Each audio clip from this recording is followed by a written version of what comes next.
locals and residents. So the idea of a business plan, for me, is keeping that concept in mind. So I just want to be clear about that in going forward. And I, like I said, anybody can look at the master plan. A city staff can provide that to you, and it's I think it's on our website as well. Anyone else? Call the roll. Commissioner Kaufman? Yes. Commissioner Lopez? Yes. Commissioner Payne? Yes. Commissioner Romero? No. Commissioner Wardlow? Yes. Commissioner Weekly? Yes. Mayor Cates? Yes, motion passes. Now the meeting's adjourned. No reconvene city commission meeting. City Attorney's report? Good evening, Mr. Mayor and Commissioners. I don't have a report, but I will alert you to the fact that the meeting is running long. In order for this meeting to be extended past 11 o'clock, it takes a majority vote of the commission, and if such motion is made and approved, no agenda item can begin after midnight. Okay. Any questions of the city attorney? Commissioner Wardlow? Sean, where are we at with the franchise agreements? We're still working them through. They've been sitting in my office. There's some items that we will be requesting that the applicants provide. Okay. All right. Thank you. I'm just curious, do we have any responses back on the RFPs for the bike share? Or are they due yet? I thought they were due soon. I haven't been involved in that process. Okay. The only involvement I had was recommending it be done over a year ago.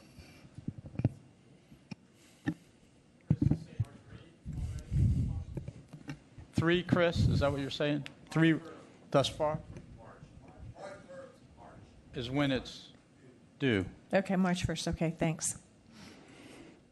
Any other questions? All right, thank you. City Manager's report?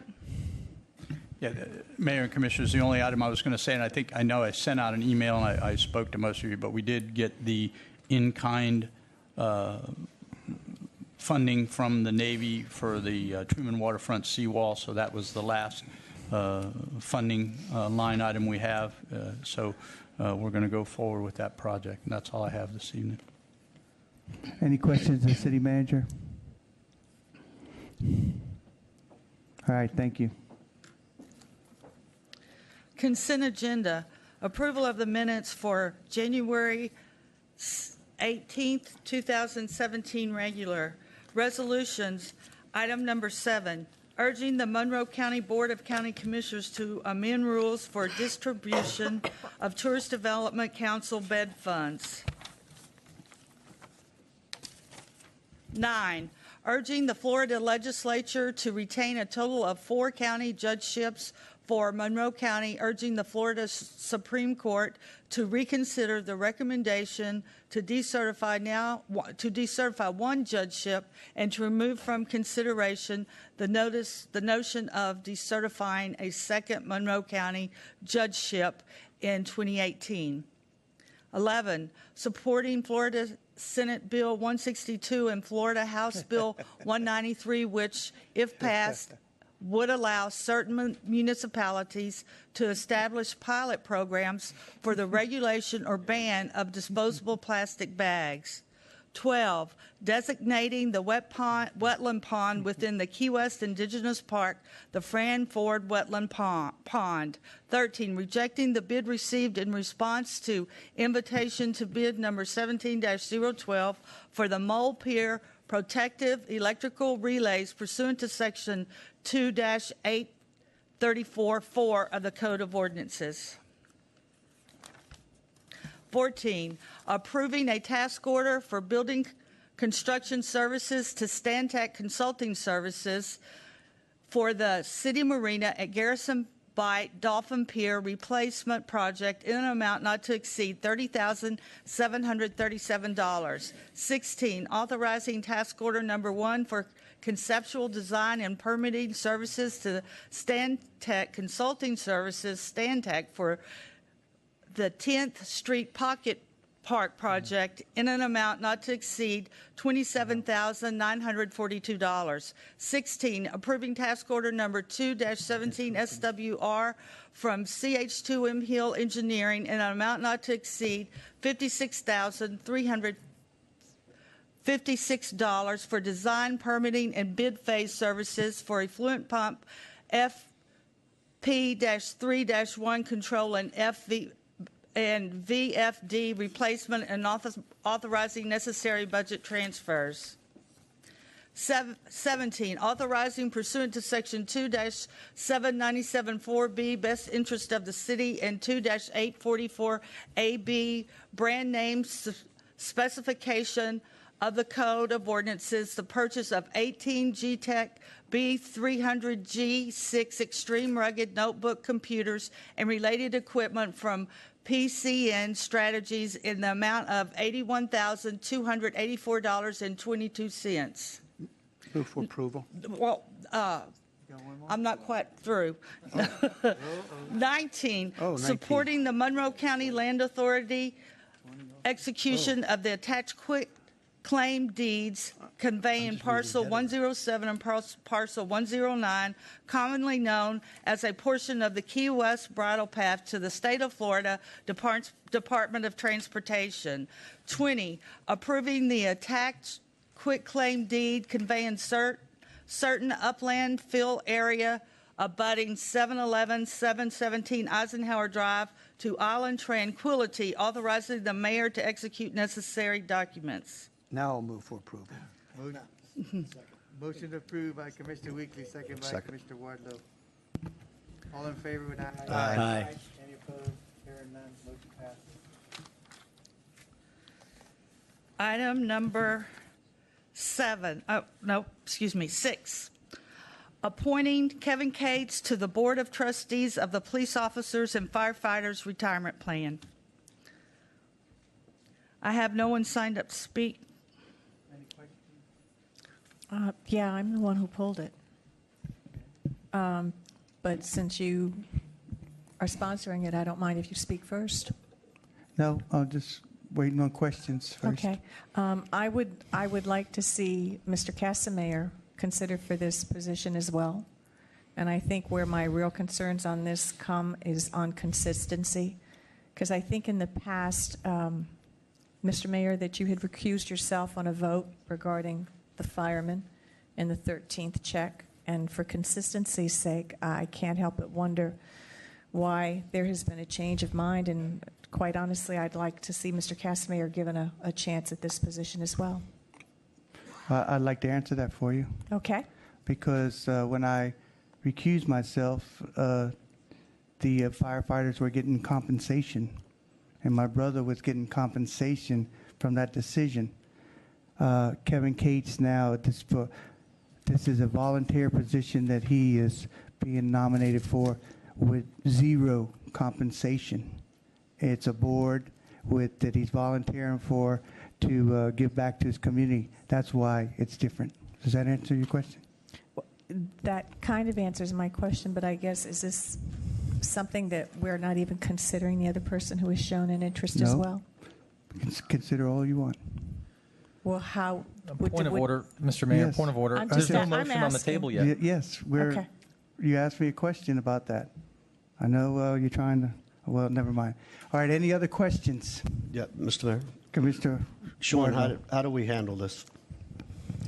You would simply have a motion for one of the two individuals that have been nominated.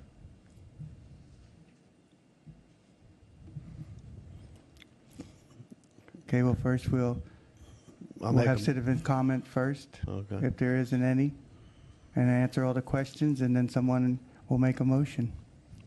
Are there any citizen comment? No, sir. Okay. I'll make a motion to appoint Raymond Casamayor to the Board of Trustees of the Police and Firefighters Retirement Plan. I'll second that motion. Okay, motion to appoint Raymond Casamayor by Commissioner Wardlow and second by Commissioner Romero. Any discussion? Mr. Mayor. Commissioner Kaufman? So I've put a lot of thought into this item, and I had the opportunity to meet with both gentlemen last Friday, and both men are good candidates for the position. I met with Mr. Cates, and I met with Mr. Casamayor. Both have genuine interest in the pension fund. Both have a lot of experience. I think they served together in the fire department. All three of us. They both seem like good candidates. I'm going to vote no tonight, though. Not because they're not qualified and not because they're not good candidates, but I just have a problem with the process here.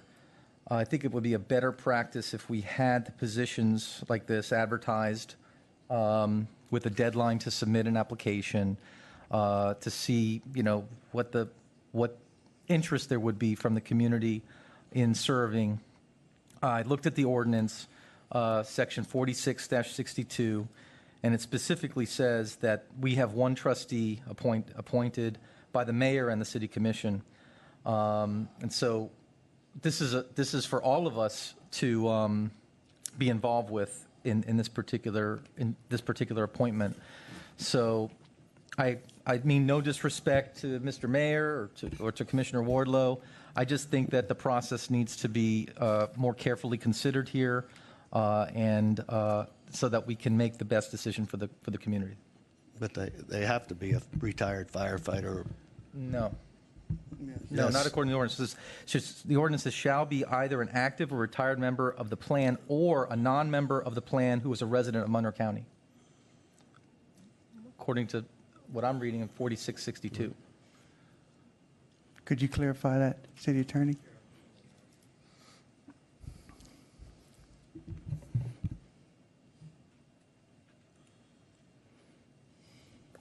May I ask a question?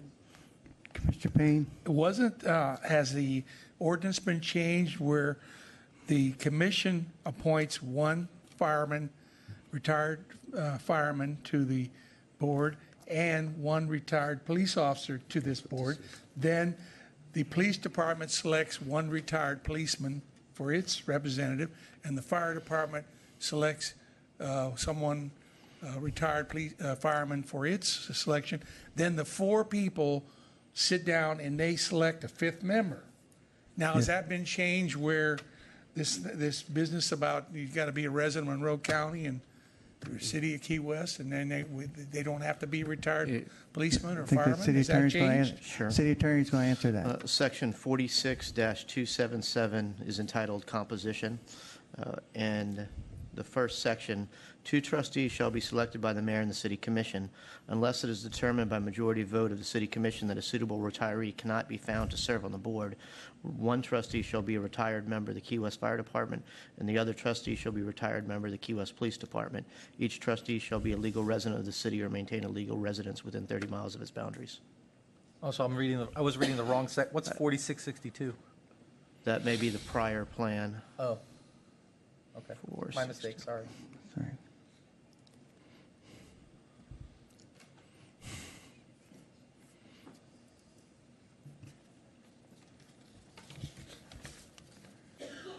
Any other discussion? Well, and again, this is purely discussion. I think, Sam, you articulated much better than I a concern for how this happens. Should this thing be postponed, that we come back and cast votes as we do for members of another board? I'm looking for help and understanding where we go with this right now. I know we've got a nomination, and I have seconded it, and I'm comfortable with that. So just go ahead and vote on it. How did the opening become available? Did someone retire or someone quit or Some passed away? the past Buddha, Mr. Fahey, Chief Fahey was for several years, quite a few years. He was on the pension board. How many years? 20. 20 years, and he just recently, for 28. personal issues, retired from that. So this opening doesn't come very often because it has to be a retired fireman and has to live within 30 miles of the city of Key West. So a lot of times people may move away and then not to be able to be that representative anymore. And any other comments? Well, I'd just like to comment. I mean, I guess that's just the way it goes as far as supporting other people also. And Raymond Casimir is a good guy, and I know my brother Kevin graduated with Raymond, and I think Commissioner Lopez, you all were all three of you in the same class, graduating here in Key West. So when you Key West, it's nepotism, friends, and maybe Raymond Casimir is even related to Commissioner Lopez. I don't know. But, you know, we might be related because I'm from the Bahamas too, you know, so I don't know. But I know I had asked my brother Kevin if he was interested. He was very interested. Didn't know if he'd have the opportunity to do it. So I said, yes, I nominate him. He was a captain. For 12 years, led his fellow firefighters. He's well respected in the as a firefighter. He served his time with the city of Key West and retired from him, stayed in Key West. Very volunteer in the community, and I hate to see him not get appointed because he's my brother. You know, that's the only thing he's done wrong has been related. You know, so that's what my brother says. So that being said, but Raymond is a good guy. If Raymond beats him out for his qualifications or whatever, so be it. You know, that's all I want to say. I just hate to see it happen because we're related. I'll be going next year. Done. I could never be mayor again. Termed out. Could never be. So why should we hold him back for volunteer being a part of the process, the organization that he's been a part of for 25 years. He lives off the pension also. He wants to ensure that his fellow firefighters are treated fairly and it makes money. It's very important, that pension board, in that we got to have a representative there that looks out for the taxpayers also, because no matter how much money that fund generates, it's going to earn 6% a year, and the taxpayers make up the difference if it doesn't. So it's important you have leadership on there that ensures that it's managed properly. I believe one year we had to put in almost $2 million over what we normally put in for all the firefighters that year and policemen, because it was underperforming, and we had to make up the $2 million. So it's a very important position. It's very important to the taxpayers, and all I ask is that if you vote one way or the other, vote for the applicant, not because he's my brother. That's all. Mr. Mayor, Commissioner Wardlow.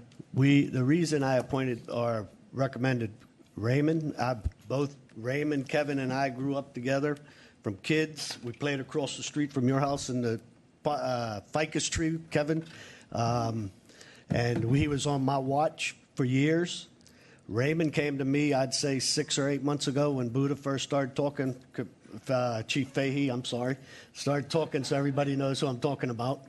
He told me he was interested, and I told him that I would support him, and that's why it came about. And then I found out Kevin was doing it, so I figured, well, here we go. We got 2 friends on it, so it's up to the commission now. I mean, I understand. I do. I mean, and both of them are fine candidates. Yes. You know, so we can't go wrong whichever way we go. Right. And I'd have to echo that. I think I have a tremendous amount of respect for both the men that are being considered this evening. any other discussion? I'm just going to say I don't know either one of them. I did have Mr. Casimir come forward with an interest in it. He offered his resume early. No one else has approached me, and so that's all I have to go on is the fact that an interest was shown, and off of the resumes presented. Okay, any other discussion? Call the roll, please. Commissioner Kaufman? No. Commissioner Lopez? No. Commissioner Payne? No. Commissioner Romero? Yes. Commissioner Wardlow? Yes. Commissioner Weekly? No. Whoa. Mr. Mayor? I want to be clear. Which resolution are we actually We're voting voting on? Are we voting on We've gone Raymond's? around now. So you're going to read? You made a mistake there? I may have. Sean? This is, Your mic's not on. I believe the motion is to appoint Raymond Casamayor to the pension Yes, board it as is. Yes. nominated by Commissioner Wardlow. I said, really, Clayton? Okay, so do we Wanna call start again, over or do I rescind that and Yeah. recall? I'll start over. Thank you. Okay. Commissioner Kaufman, Still no. Commissioner Lopez, Yes. Commissioner Payne, No. Commissioner Romero, Yes. Commissioner Wardlow, Commissioner Weekly, No. Mayor Cates. No. Motion Motion fails. Okay. Yes, yes. I move Kevin Cates for the pension board. Do I have a second? I'll second. Second by Commissioner Weekly. Any discussion? Mr. Mayor, Commissioner Kaufman? I just want to reiterate, I'm going to be voting no, not because Mr. Cates is not a good candidate. I think that the process can be improved, and that's going to be the basis for my no. And if it fails, then nobody gets appointed. Okay. All right, call the roll. Commissioner Kaufman, No. Commissioner Lopez,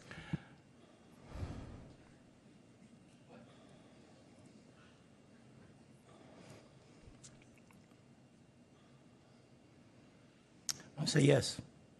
Commissioner Payne, Yes. Commissioner Romero, Commissioner Sorry, Wardlow, that was a no. Commissioner Wardlow, No. Commissioner Weekly, Yes. Mayor Cates. Yes, motion passes.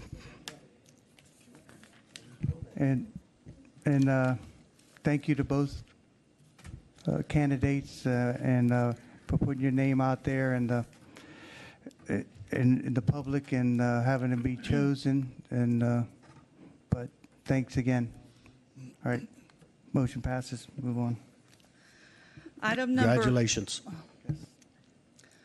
Item number 8, directing the city manager to develop a request for proposals for development of affordable housing on College Road, the mosquito control property in the FKSPCA property, and at the Truman Waterfront. I do have a speaker, Mr. Mayor. Mark Songer.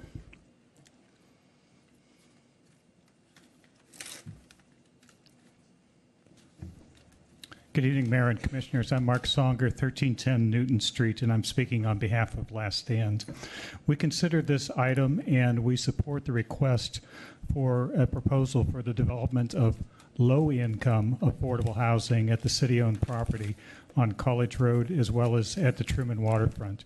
You've been told many times by developers that the economics for private ownership of affordable housing serving these low-income categories are not sustainable. There is an urgent need to improve the quality of life of hospitality income workers, low-income workers, as well as the entry-level teachers, police, firefighters, all these people who are so important to our community. Now is the time to take action so that you start this process. When funds become available, the city will have shovel-ready plans for specific projects on locations it controls. The city needs to take the lead role in trying to identify public-private partnerships that will take advantage of the scarce number of building permit allocations remaining for projects within the city limits. The RFP to be developed by this resolution will start the process to meet these needs. Please pass this resolution. Thank you. That's Thank all, you. Mr. Mayor. Okay. Do we have a motion? I'll make the motion, Mr. Mayor. Motion to approve by Commissioner Kaufman. I have a second. Second. Second by Commissioner Payne.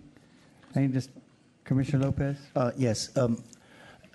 As in reference to my earlier statement, can we once again, and I think I've asked this once before, can we refer to that section as the Bahama Village extension?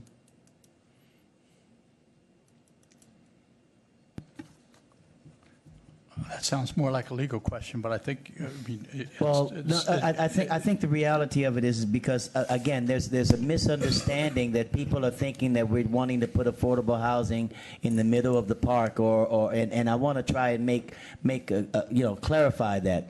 With the previous city manager, I took the bold step, I think, of separating that parcel away from all of the plans that were going on with the park in order to try and preserve that very notion.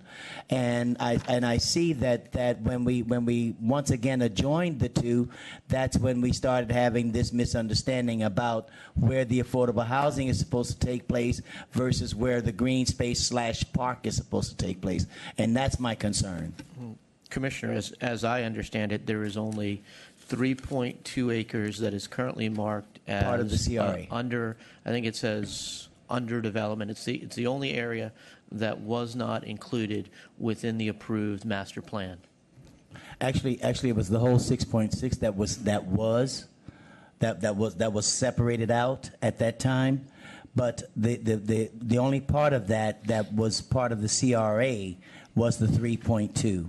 Correct, but I believe that master plan goes into the 6.6. Specifically, I believe 3.4, where the current I understand what you're saying. multi-use That's field is correct. sitting. That is correct. The 3.4 was part of the parks plan. That's Right. correct. Yeah, but still, that was also part of integrating this plan to flow into the park as well. Again, I'm just trying to make it clear for people, that don't understand, what the differences are between the two. Mr. Mayor. Mr. Kaufman. And thank you, Commissioner Lopez, for that, because I think it's vitally important for us to all have input on this as it progresses. And I want to thank you and Commissioner Wardlow, because I think both of you had sponsored resolutions in the last year and a half promoting the idea of placing affordable housing on these parcels. And this is just a continuation of that. Sure. And the specifics of where, in that part of your district or next to your district, I'm not sure, Commissioner Weekly's district, that's less important to me than actually moving this forward. Okay. And we have this great opportunity, given the fact that we have 700 and change BPAS units, ROGO units, over the next 6 years. Am I calculating that right? 6 years to use. And we need to use them, and we've been talking about that. And we have an opportunity because we have the land that the city owns and or controls, and so it just seems to make sense to get an idea from putting this out there, specific requests for proposals, to see what developers could do, what size, what shape, what amount of units could developers bring to the table in a partnership with us as a city. And until we put this out there to see what we get back as real, solid evidence of what can be done, and with what other financial commitment, if necessary, from the city, we're not going to move this forward. I agree. So to me, this is an important step, and I realize that there's a lot of other things in play. We've got the issue of density, which I know city staff is working on, and the RFPs can't really go out until that is finalized in terms of the properties on College Road, because we need to know what can a developer do given the density requirements, how many units could they build, and of course meeting the height restriction that we have to live within. So this is what we're going to see, and it's really an exciting thing, because then we're going to know how much it's going to cost, how much we're going to have to put in, and how many units we can actually build, and in what time frame. And until we do this, we're really not going to move anything. So, That's why I think I wanted to bring this. And some might say, well, this is premature because we don't have the density requirements. But remember, mosquito control parcel will be made available a year from now. The SPCA parcel will be made available a year from now. I mean, these are the expectations. If we wait a year from now to start doing this process, we're going to have to wait another year before we actually get the information back from potential developers. So I don't want to be in the position a year from now where we're beginning that process. I'd like for city staff to see what they can do to get the ball rolling. All right, I agree. Could we get Thaddeus to answer his question there? How long before, or where are we in the process for increasing the density at the 2 parcels on Stock Island? We will be bringing that to the planning board at the upcoming meeting, which I believe is February 23rd. And they'll have a chance to vote on that, and then from there we'll be bringing it to the city commission. And So be coming to us after that if they approve it. that's correct. Okay, So that so part that's is- not that- far away. Yes, that So- part's already in progress. Right. Perfect. Okay, thank you for the update. Can I ask a couple of questions, please? Commissioner Romero? One of them is, and Sam, I guess I'll ask you, is this to develop a separate proposal for what I will call the properties on Stock Island and a different proposal for Truman Waterfront, so that it would be 2 separate ones? I believe so, and I would like to see what I'm okay with city that. staff comes up with, but yes. Okay, then I'm going to take it one step further. Let's talk about down of the TIF property and the waterfront property. Personally, I think it would be a great idea, since things have not been totally ironed out yet as to what will go into the 3.2 and the 3.4, that perhaps we would ask those who might respond to this to consider just the portion that is in the park, as well as a backup plan that would consider the 2 parcels together. Something to think about for y'all to discuss. And then the other thing is the property on Stock Island. There's 3 parcels out there. It's mosquito control, the SPCA, and the Easter seals. And quite honestly, since we're looking at what I will call starter rentals, for lack of a better term, I'd like to see the proposal come in for all 3 parcels, because we have heard so many times that in order to build things that are affordable for our workforce, especially at the lower end of the spectrum, that they really need economies of scale. And I think to have that economy of scale, it would be good to consider all 3 parcels out there, not just the 2. Can I respond, Mr. Mayor? Yeah, we got a motion. We're in Oh. discussion. No, Okay. it's under discussion. So, yeah, Where everybody gets a comment, but you're going to answer her question. Yeah, is that what okay? Yes. Okay. So, yeah, and I brought that up before as a possibility, not in the sense of looking at Easter Seals parcel, because that currently is slated for the homeless emergency shelter by resolution of the previous commission, but still stands as direction to city staff.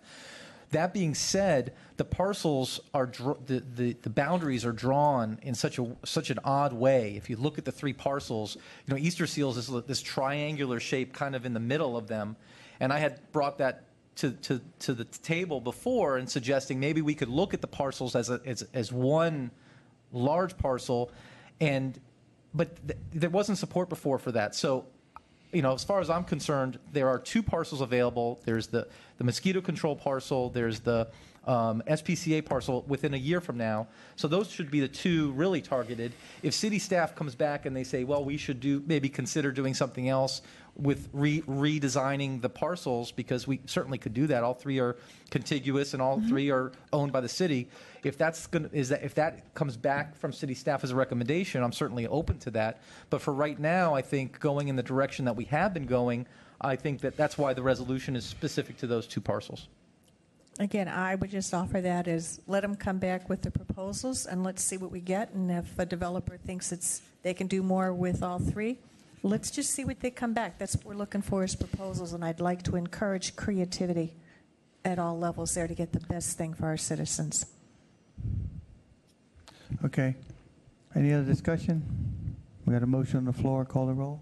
Commissioner Kaufman, Yes. Commissioner Lopez, Yes. Commissioner Payne, Yes. Commissioner Romero, Yes. Commissioner Wardlow, Yes. Commissioner Weekly, Yes. Mayor Cates. Yes, motion passes.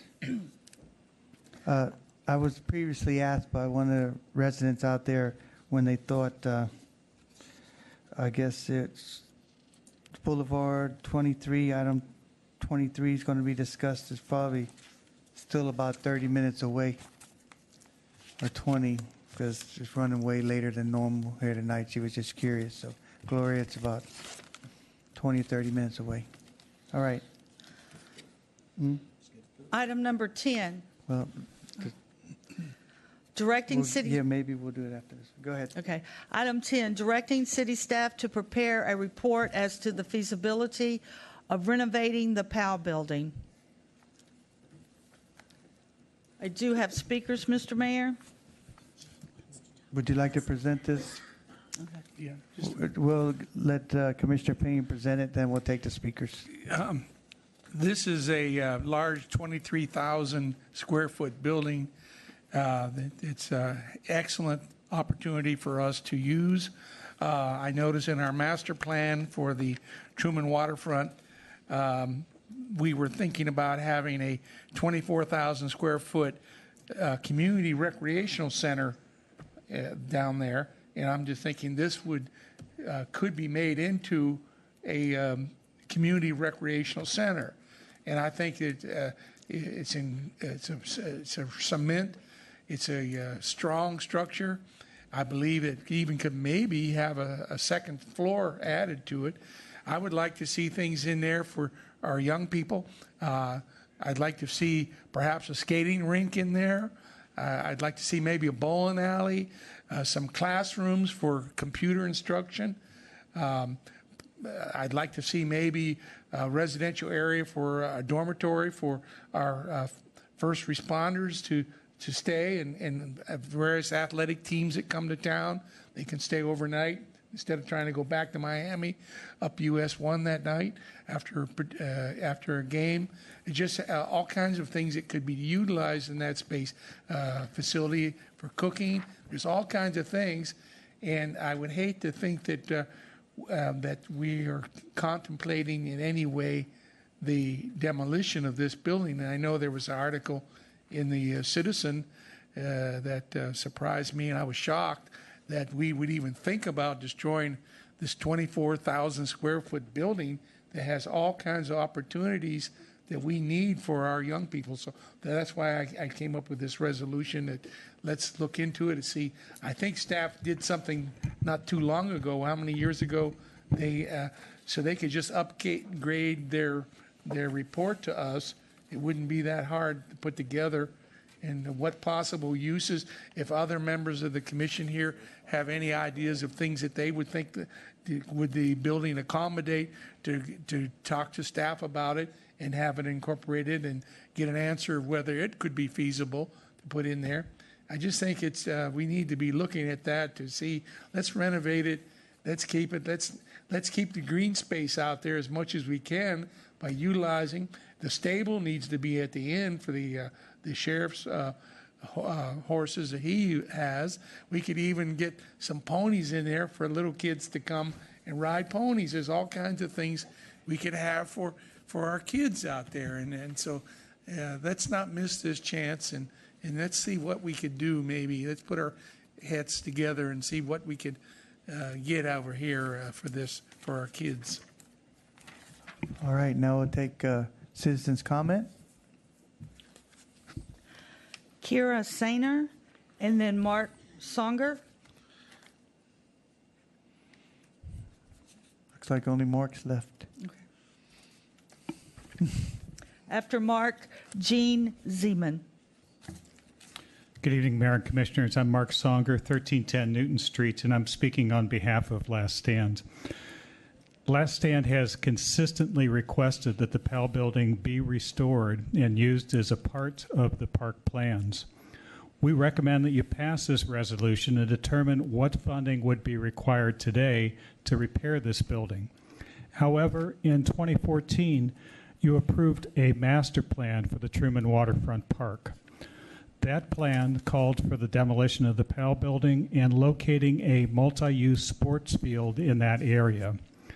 The sports field is a critical need for the community and a very high priority for the park components in prior recommendations by Last Stand. If you decide you're going to investigate the feasibility of repairing the PAL building, then it is very possible that the multi-use sports field will need to be relocated within the master plan. As I look at it, there's only one space that can really accommodate this given the infrastructure that you've already put in, and that's where the amphitheater is to be located.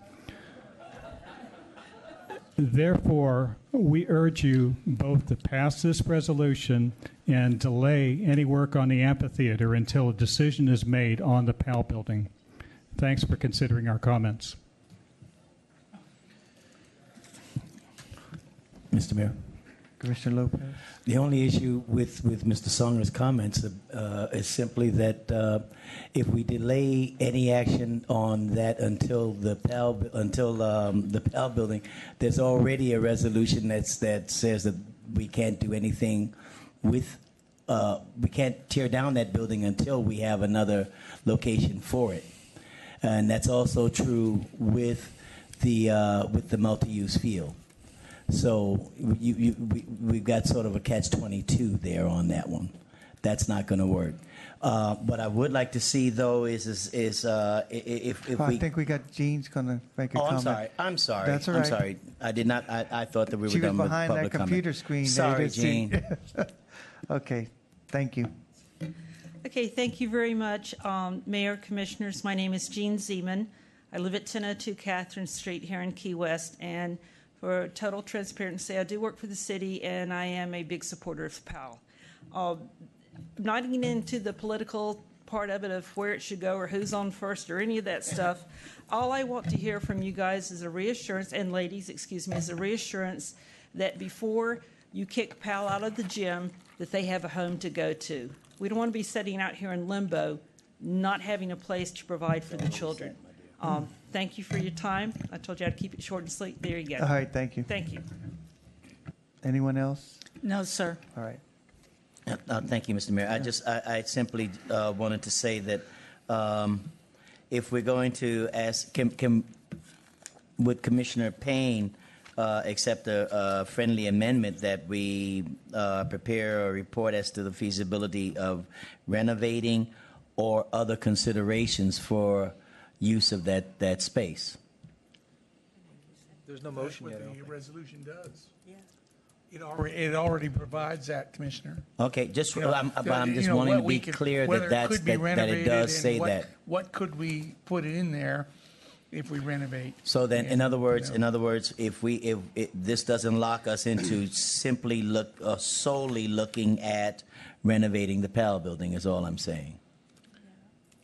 No, it just tells us that can it be renovated, and then let's do some repairs. If there's a leaky roof now, let's fix that right now. It's a question that needs to be answered, and that's why so that's what the resolution does. That.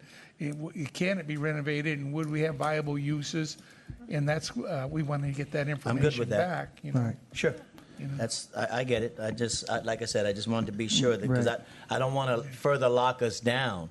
You know, we've got. I know that we've got consultants that have made some suggestions and have given us a conceptual plan for that area and, of course, the area across the street there near the Douglas Gym. And I want to be clear, we're not talking about in place of the Douglas Gym. We're talking about adjacent to. So that's something else. Again, from something I heard earlier this evening that was, again, some misinformation. But at any rate, I just want to be clear that we're not locking ourselves into only moving in one direction. Okay. Mr. Mayor. Commissioner. I just, Jim, could we make sure that, because the last meeting we talked about it, and when we do this feasibility study, can we go ahead and stub out the pipes that are underground before they pave that road? the infrastructure that they're putting in now and put some stubs there to the PAL should. building. So that way we don't have to tear the road back up, because I think that's due in March to get paved. I don't know, Jim and Gary, is that, yes. So we'll put some stubbing in. Does that have to be in the resolution, or? No? Okay. I think it's already done. No, they weren't going to do it at all. Oh, I thought they did that. Okay. I think there's sewer and water over close by there, because in the master plan, there was going to be a community center there. So it is over there now, but not probably in the right location for the, yeah, okay. Yeah, right, okay. So do we have a motion? Did we have a motion already? No, I All right. moved the adoption of the resolution. Motion to approve by Commissioner Payne. To have a second. Second by Commissioner Wardlow. Any more discussion? Yes, Mr. Mayor. Commissioner Kaufman? So, Judge, I agree with the sentiment of the resolution, and I think it's common sense from all appearances. I just have some concerns, and again, I think that there is a lack of communication, and there's some confusion with regard to this process, and that is that there is a master plan, and there's a reason why the PAL building presumably is not retained in the master plan. And if we look at the city engineering report on this from April 3rd, 2012, they've already done this feasibility study, I think.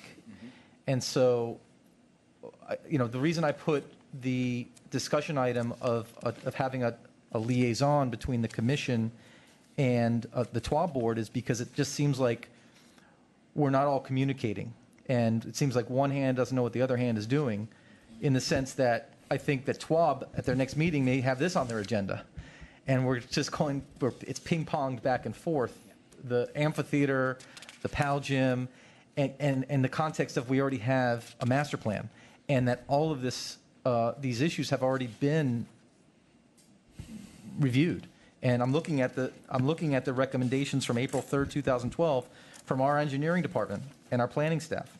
And it specifically says, it recommends, and they refer to it as Building 1287, but they recommend demolishing it in this report. And in fact, that was adopted in that joint public meeting between TWAB and BVRAC, and that was adopted by this commission in Resolution 12-129.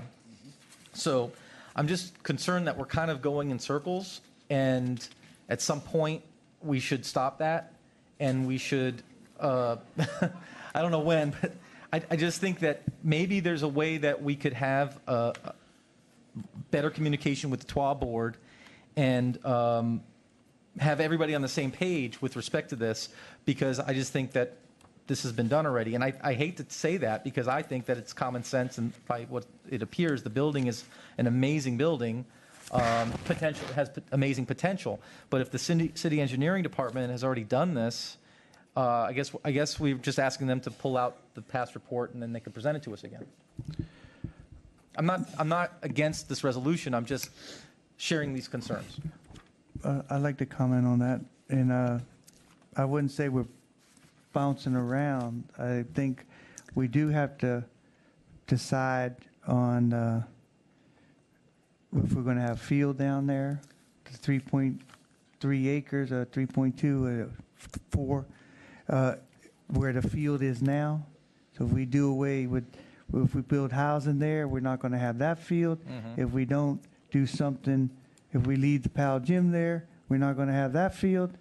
So we're going to have to make up our mind with all of these together, and because TWAB is going to look at it again. That's not the big issue. The important meeting is the one that we decide on, or their recommendation. So I think they should wait till see if the building is repairable, what our options are with it, and there's been a great idea from the assistant city manager about expanding over there at Douglas Gym, and we won't need 2 facilities. They expand that whole footprint there to the parking lot, use the 4th Street parking, and we could tear down Powell Gym and Powell be over there.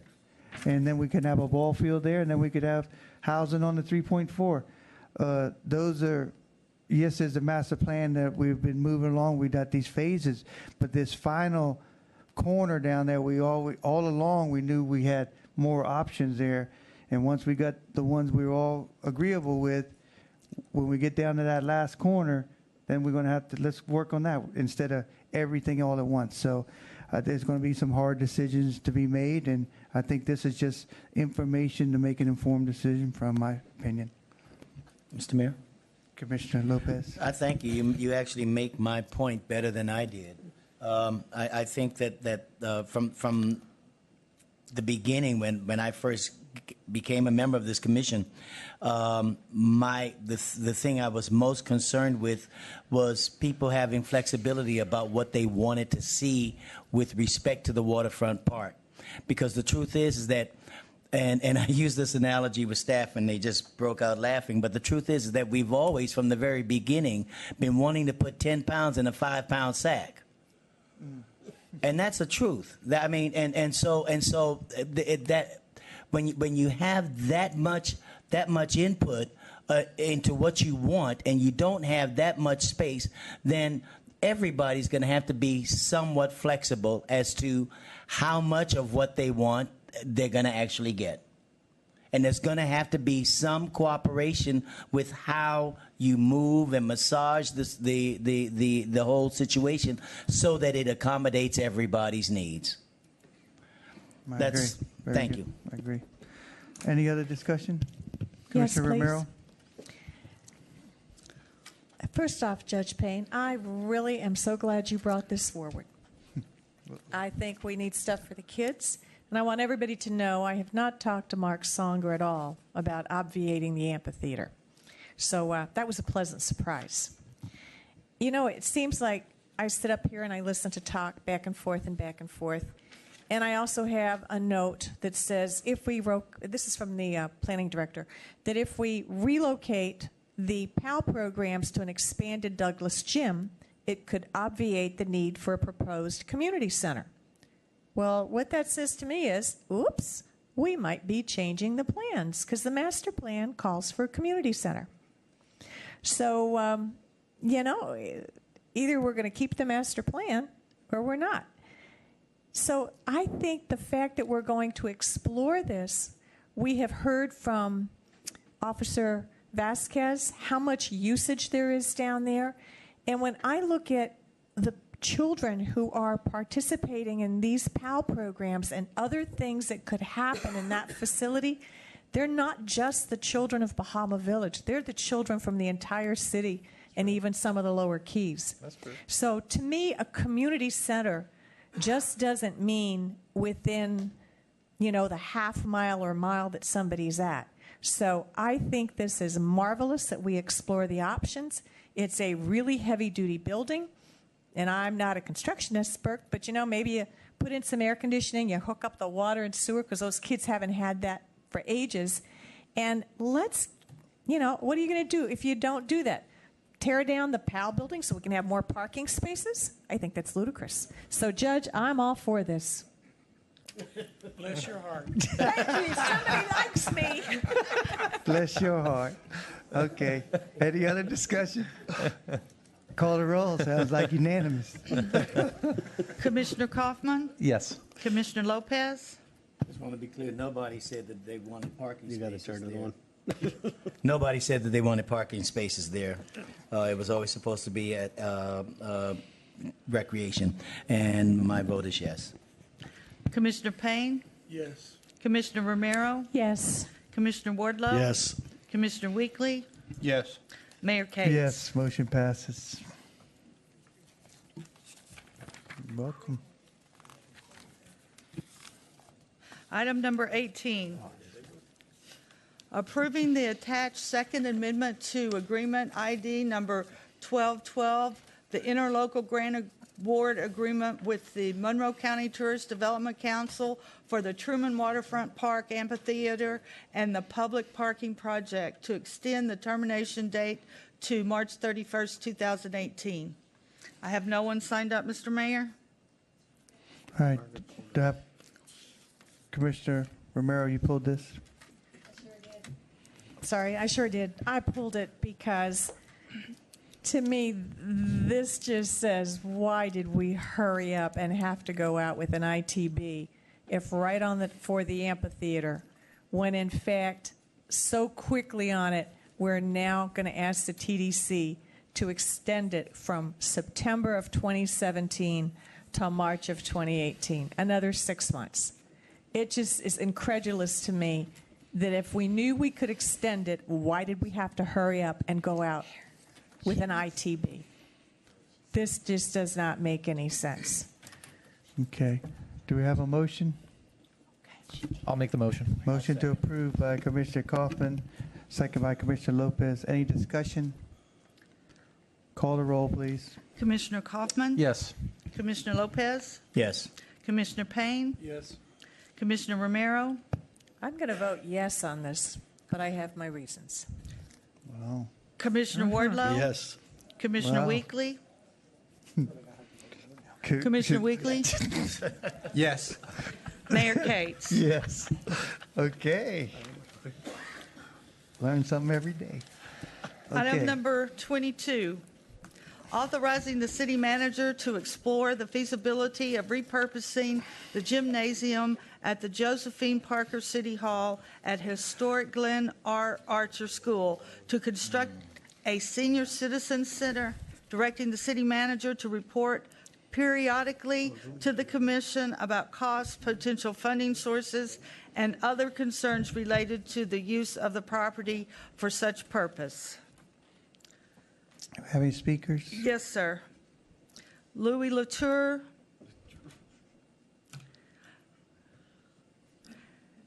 And then Sarah Edith Hambright. Push the button. Hit the button. In the the middle. center in the front. There you Yes. There you go. Louis Latour, 765 Shore Avenue, Key West.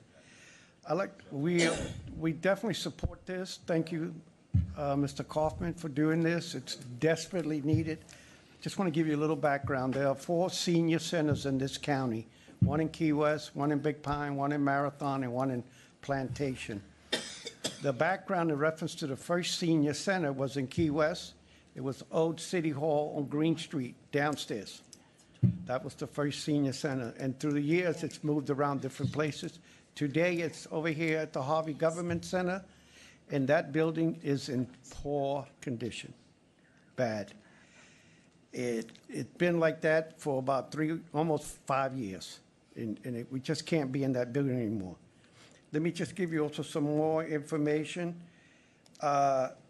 In reference to the number of seniors countywide, 60 and over, there's over 24,000 in this county.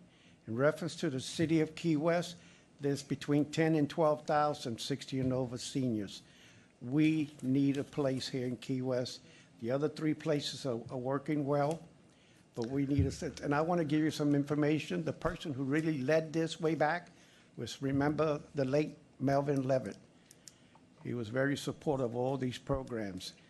And in reference to the AARP centers, all of them, the staff part of the AARP's group, it's no cost to the city or the county because it's all volunteer and it saves you money in reference to staff. So thank you. I hope that the city manager can work real quick on this. And another thing, maybe it might have to be a joint effort, I shouldn't say that, between the city and the county. Thank you. All right, thank you. Hi, Sarah Edith Hambright again, 1203 Whitehead Street. I was just surprised to see this since we don't get out as much as we used to. Appreciate Commissioner Kaufman, you putting this on here. It sounds like this means this could be then a real home now for the senior citizen center. I was at the meeting several months ago when it was told to senior citizens that they were having to move from the Harvey Government Center building there because that was being condemned in essence with that. It was devastating to folks, including Julia and I, because we don't need the services as much now. But very possibly need that at some point in time. So would really appreciate that this be considered and be supported. They need a home. They're temporarily over at the senior housing out that direction, 12th Street, but they really appreciated having their own feeling of community and services. It really is like a big family. And the more the merrier, and that doesn't mean other younger folks can't come, but just I think this is a really great opportunity, and to have it here, well then this could be mixed with all kinds of other things here. Appreciate that. All right, thank you. Mike Mongo? This is a great idea. I love that gym back there. I hope we get to use this for this purpose. I have talked with pretty much nearly every commissioner about what we should do with that gym back there. And I'm sure that everyone up there has been to the senior center before at the Harvey Government Center.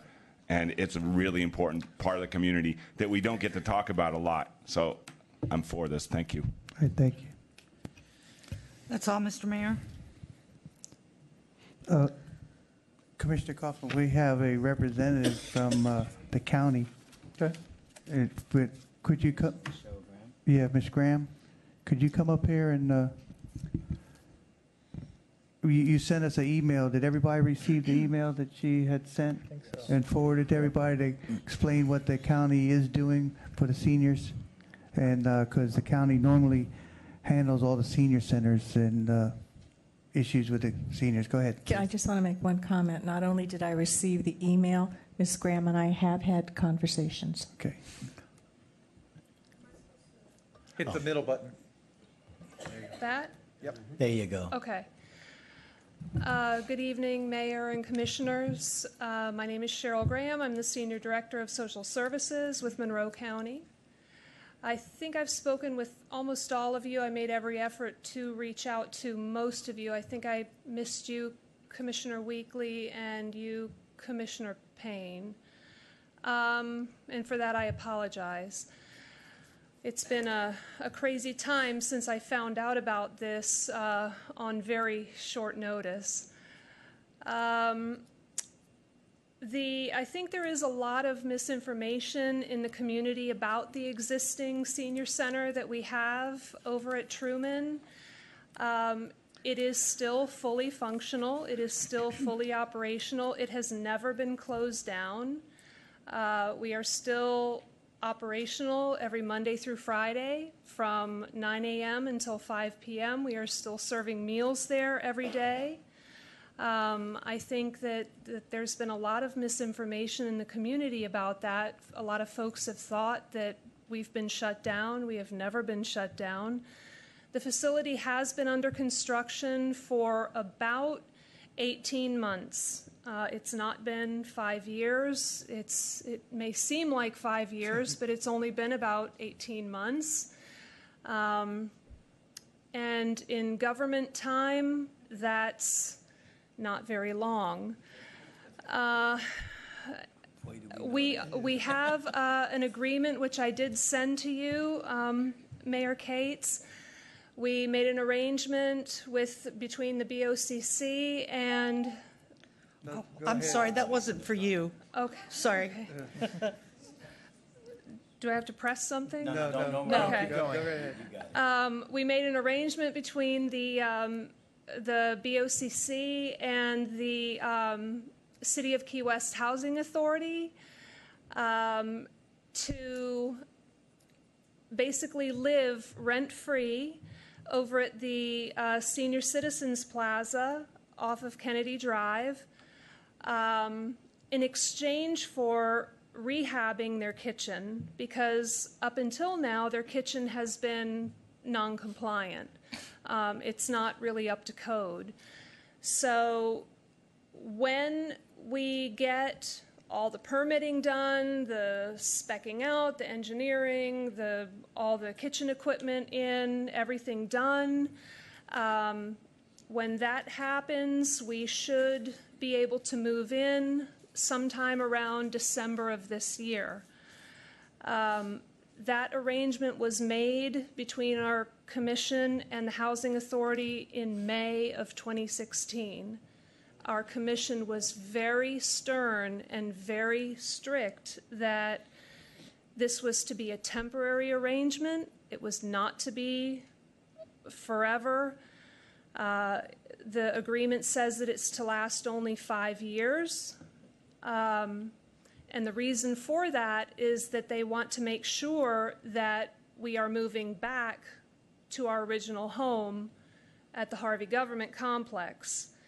And the intention is that when the big Harvey building off of Truman is rebuilt or rehabbed, because that needs a lot of work as well, our building will also be rebuilt and rehabbed.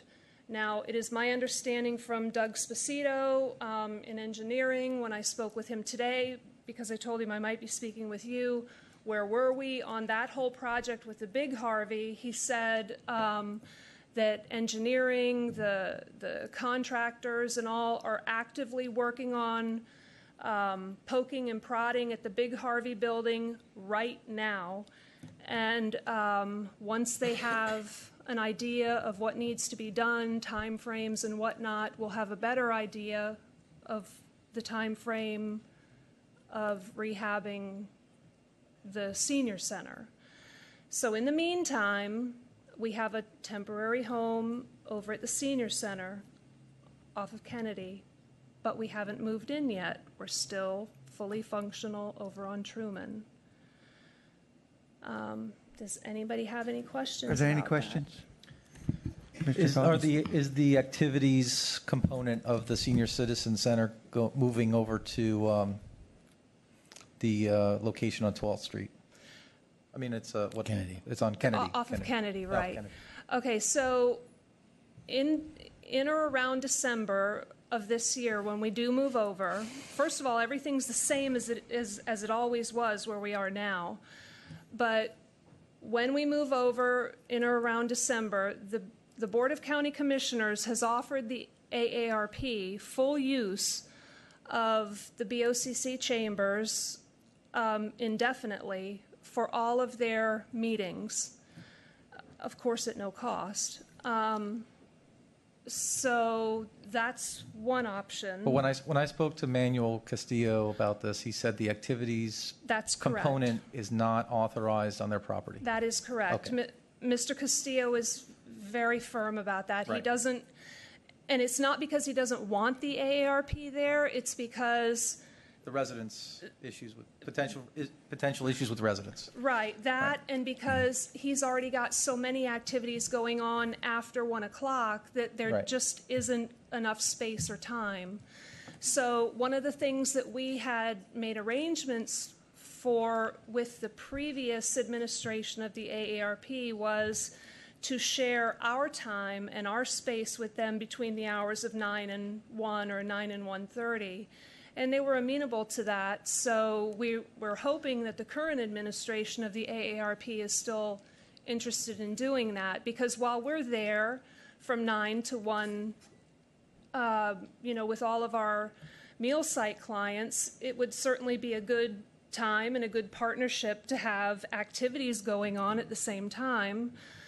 And then, of course, the BOCC opening up the chambers at all hours and all times to any meetings that the AARP would like to have in their chambers. I think we've kind of got it covered. And then, of course, community partners throughout Key West offering up meeting sites and locations to the AARP for their use, such as the moose and the elks and whatnot. We've tried to do what we can to cover things, but it's not perfect, but it's temporary until the Harvey gets rebuilt. Okay. Are there any other questions? Thank you very much. Thanks for staying late to Thank you. update us. Thank you. Okay, have a good evening. All right. Before Cheryl walks away,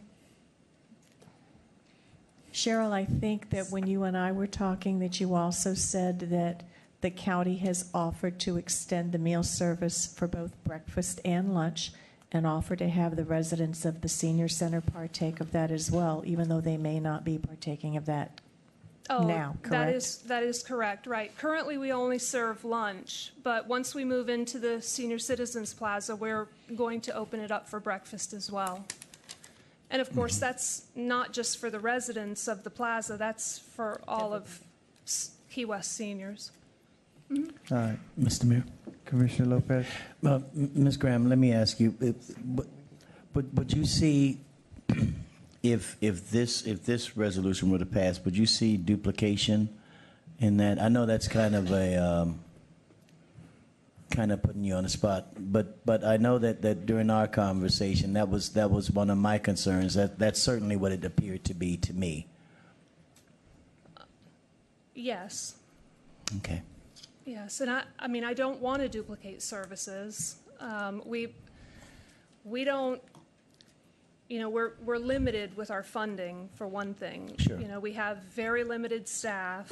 We're grant funded largely. The BOCC contributes a great deal of ad valorem funding to this program.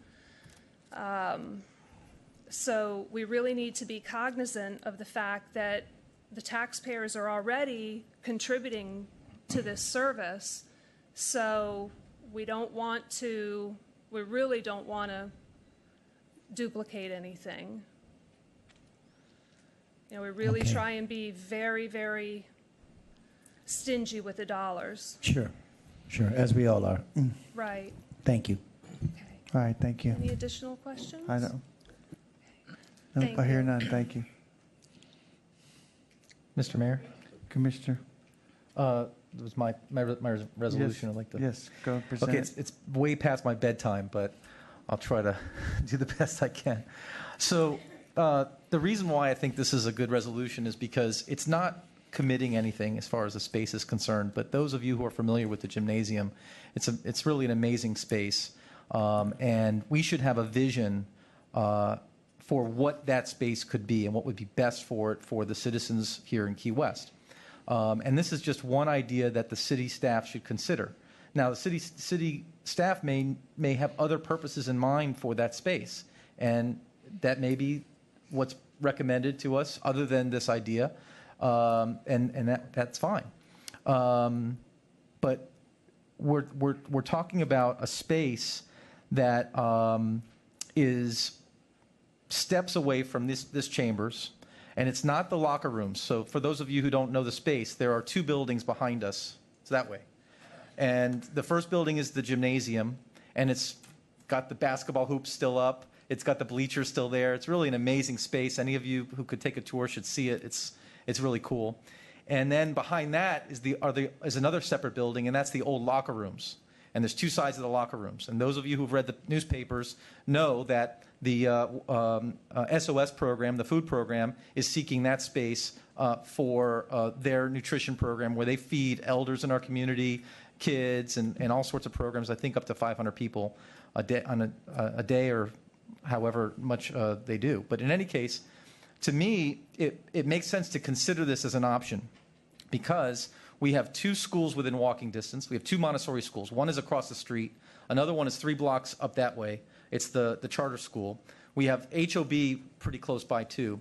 It's a place where our parents and our grandparents could socialize here within steps of the meeting hall here, where on a daily basis in this building there are meetings. And it's a way that we can engage folks in participating in the city.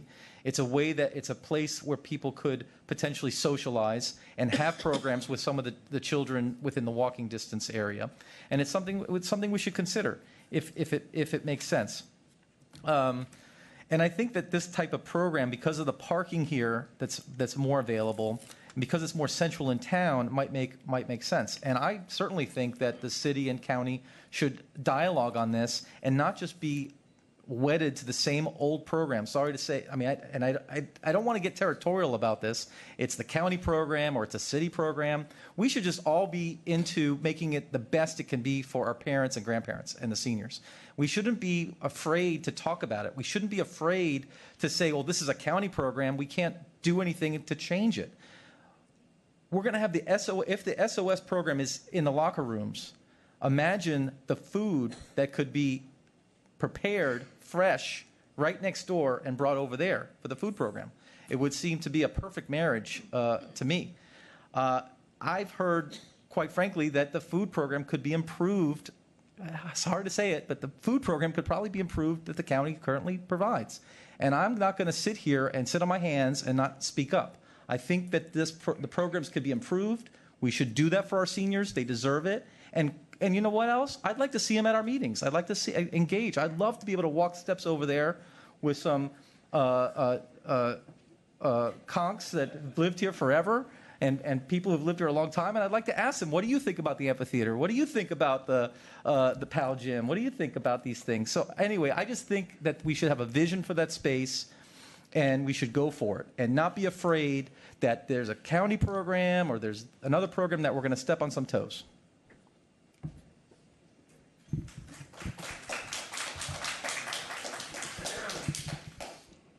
Sorry.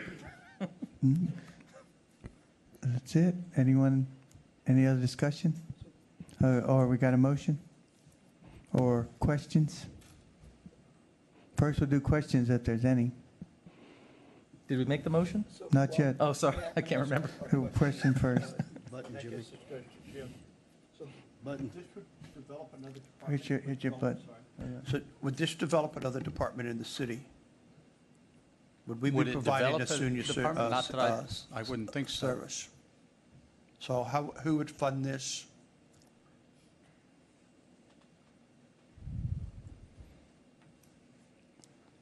Well, that would, I guess, be a discussion we'd have, you know, with the county to see if that would be something they would want to consider. Obviously, they've already got plans and everything, but I don't know if this is could be an alternative. But if we're going to fund it, it'll be years down the road, I would think, because we'll have to program it into the capital plan. I mean, to you know, renovate it into anything, whatever it would be, it's going to be down the road. Okay, so this resolution, as I understand it, then just gives directions for you to look at all that information and Yeah. see how it would be funded, what's the length of time, what is needed, what conflict, what conflict there could be with the county on it. Would we be going after the same grants? You know, I mean, what is that population? You know, so I think there's a lot of questions to be looked at and asked in your part of the following the resolution. And then I thought I heard Commissioner Kaufman say, and then staff alternatives too, if there's something else that it could be. You know, this, so we'd have to factor that in as well. Yeah. Okay. Okay. Any other questions before we have a motion? All right. The only question I have is, this leads to taking over the senior citizens program that the county now takes care of. So in other words, we would be taking it away from the county and then having the obligation to provide the service that the county is now providing.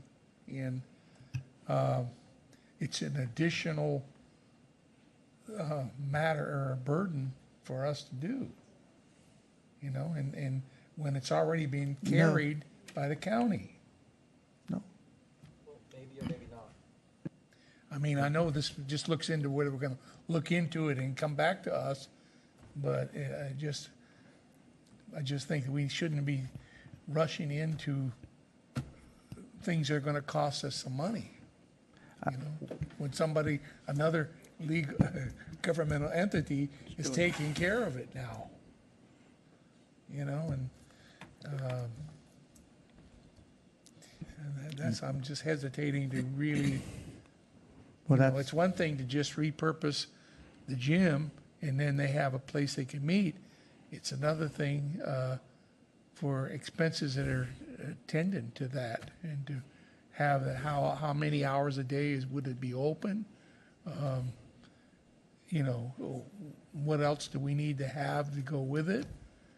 And then what happens to, what are our obligations vis-a-vis the elderly, and what grants the county is getting that we might not be eligible for.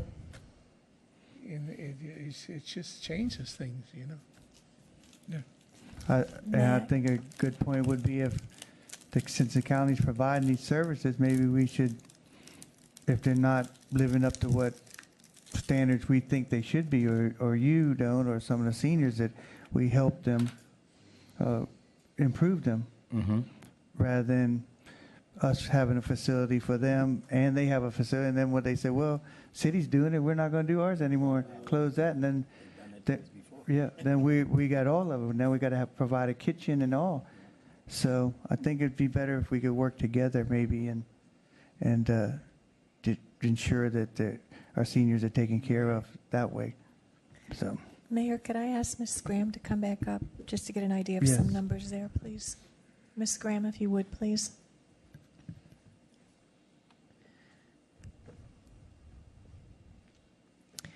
Two related but separate questions. During the course of a day, I think you guys are open basically an 8-hour day and into the evening. Is that correct, or is it only open in the evening for meetings? The actual facility is open from 9 a.m. to 5 p.m., but then the AARP has keys to the building and they can come and go as they wish. Do you know how frequently they use that evening space? Presently, they're not using it very often. Since it's been under construction, they have opted not to use it very frequently. Okay. And currently, right now, if I understand it, it's only lunch that's served there, the noontime meal, I guess I would say. That is correct.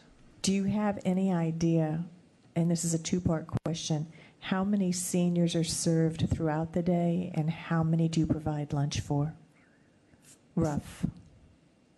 Approximately 30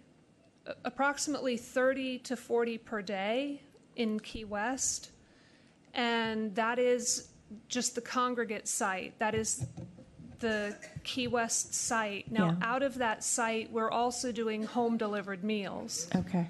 We're preparing the home-delivered meals, which about another 25. Okay. Now, I'm more where I'm trying to get at is what is actually the usage there. So maybe about 40 for lunch. Mm-hmm. Does that number fluctuate much more or less for additional people who just might come in and use the facility during the day? Or pretty much the same group? It pretty much stays the same because the folks who come in and use it throughout the day generally stay for lunch. Okay. Yeah, and of course we are seasonal. Yeah. Here, so it does. The numbers do come and go with the season. Okay. Thank you. Mm-hmm. I'll save the rest for discussion. Okay. Okay. We need a motion. I'll make the motion. Motion to approve by Commissioner Kaufman. Have a second. Second. Second by Commissioner Payne. Discussion. I'll start it off, if you don't mind. Okay. Otherwise, Commissioner Romero. should let Commissioner Kaufman start it off. It sounds to me like the county has worked, and I thought I heard the term previous administration, to get this plan going. They've got it funded. They've got agreements in place, and it appears to me that they've got it under control. And the reason I ask the questions about how many people partake, that's what I'm trying to figure out. Would that gymnasium area be dedicated to potentially a group of about 40 people and another kitchen? And even if they come 2 or 3 to a car to get here, a good another 10 to 15 parking spaces back there. So I think it's being well taken care of. It sounds like there's been a lot of thought, a lot of effort, a lot of agreements in it.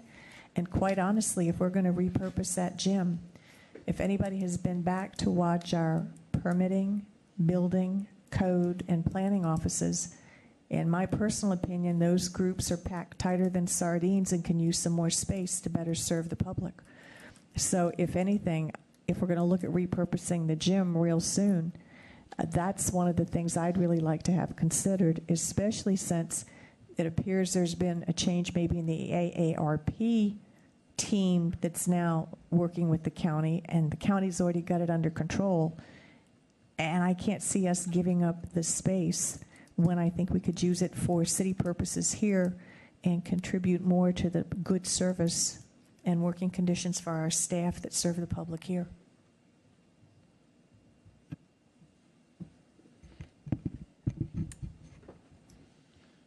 Commissioner Kaufman? Yeah, I know it's getting late, but I just think that not allowing city staff to look at this option would be a mistake. It would be a mistake to our grandparents and our parents. We should have the option to have that discussion with the county. Nobody wants to have duplication of services. Nobody wants to compete with the county. But we have an obligation, I think, to maximize the use of that building. If the best use of that building would be to have a senior center there, then that's something that we should have the option to look at. And that's all this is. It's not saying that no other purposes should be considered. In fact, the opposite. That could be a space for the PAL gym. Could be, okay? I'll put it out there. That could be a space for code enforcement. You see where code enforcement folks are at, I agree. But to say that we shouldn't consider it as a senior center, it would be a mistake. We wouldn't need another kitchen. Next agenda, we're going to be having a question of putting in, approving a lease for a commercial kitchen right next door in the locker rooms with a food program. So why would that not make sense to marry a food program with fresh food, which could deliver the food to the seniors in the food program? That would seem to make sense to me, at least as a possibility. So all this is asking city staff to look at it, and if they say, look, this doesn't make any sense, then so be it. Would it be under consideration for them to look at multiple things, not just the senior center at the same time? That's what they're going to do. No, I think it says Yeah, I think it says for senior center. But by considering that, I'm sure the city staff, I'm sure the city manager will be thinking about other uses as well. I think, though, that we've got a resolution. Sorry, Mr. Mayor. Go ahead. We've got a resolution before us that's saying one thing specifically. So if we're going to now say that we want staff to look at other things, then we need to go ahead and attach those other things to the resolution that we're about to vote on.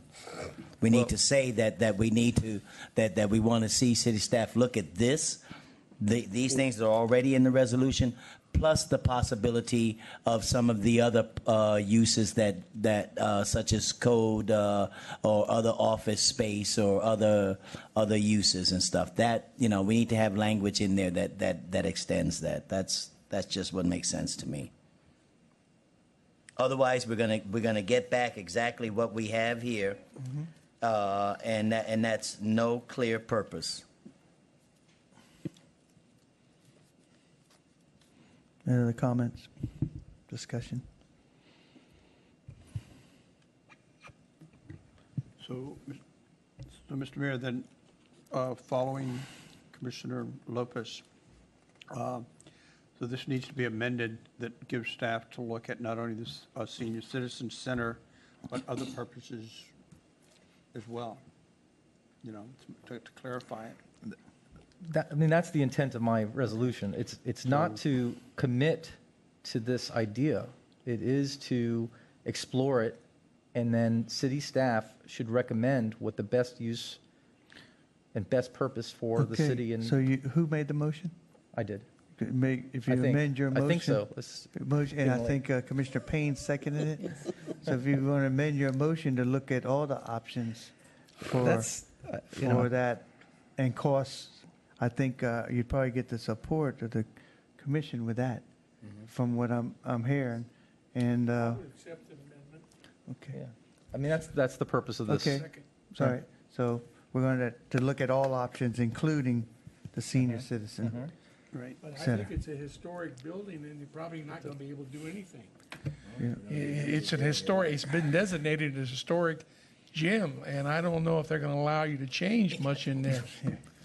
But, it'd be nice to find out. Yeah.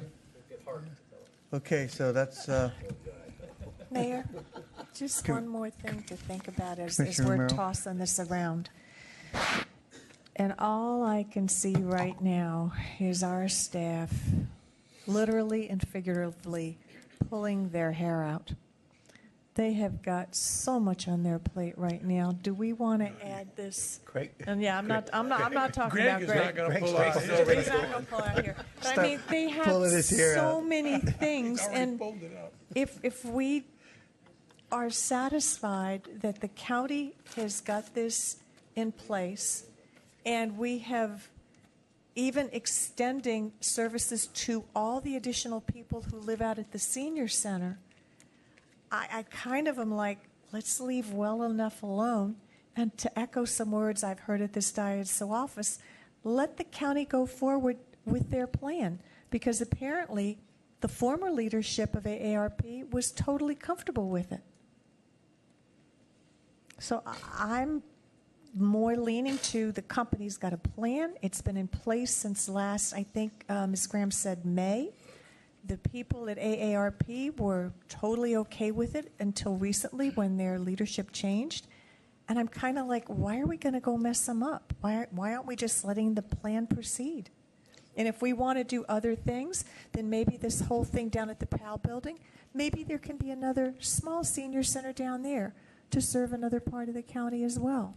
And again, that would also provide for some of the things that you've suggested, Commissioner. ma'am, the commission is discussing this now, so the citizens' comment. Oh, I'm If somebody's got sorry. a question, they'll ask you. Sorry.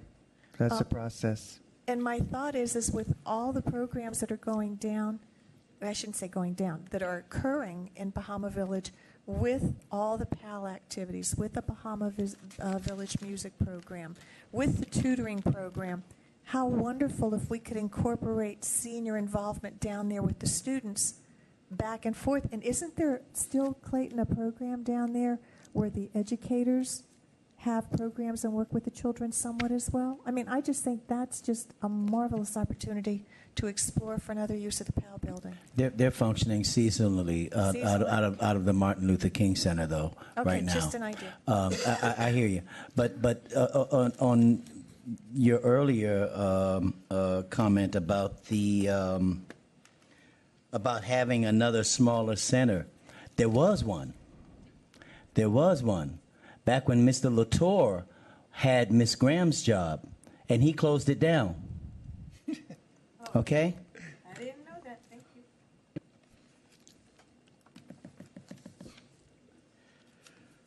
Oh, you know it's true. Don't give me that, Louis. No, you don't. You've already said your piece, Louis. Can we vote? Yeah. Because it's All almost right. 11 Call the o'clock. question. Call the question. Call the roll, please. Commissioner Kaufman? Yes. Commissioner Lopez? On the expanded resolution, yes. Commissioner Payne? Yes. Did we agree? We didn't vote on the amendment. No, They accepted. They accepted They accepted it, so we're voting on the amended resolution, Yes. correct? Okay, yes.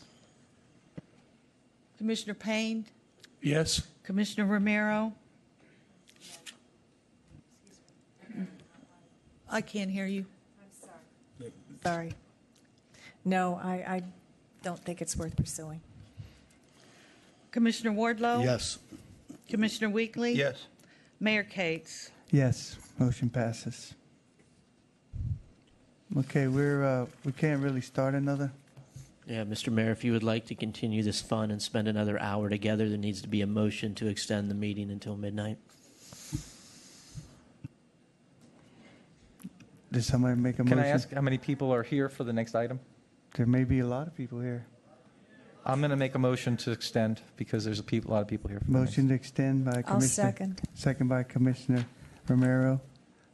Call the roll. Commissioner Kaufman? Yes. Commissioner Lopez? Here. Yes? Yes. Commissioner Payne? Yes. Commissioner Romero? Yes. Commissioner Wardlow? Yes. Commissioner Weekly? No, No? he said no. No. Okay. And I said no. But motion passes. We hear another hour.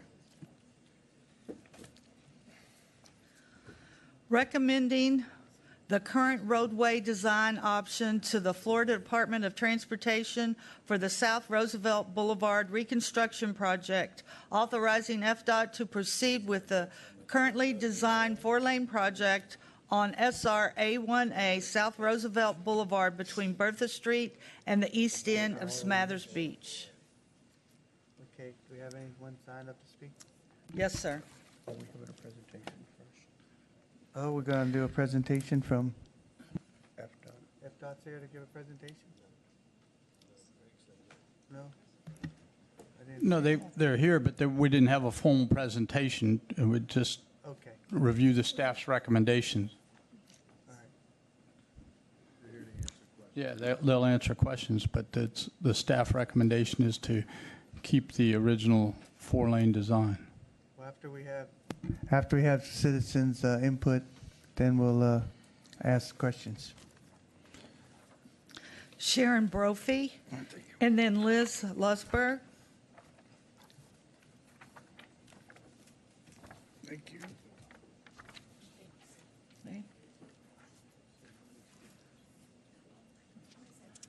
Okay. Okay.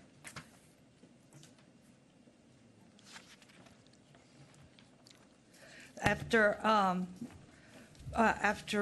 Liz Lusberg, Tom Lavender. Hi, I'm Liz Lusberg. I live on Summerlin and I work in Key West. And I have some handouts to make what I'm saying make a little bit more sense. And if anybody in the audience is still awake, I have extras up here if you want to look at them. And what I like is your proposal for the two-lane road, and I would like to propose a modification to that.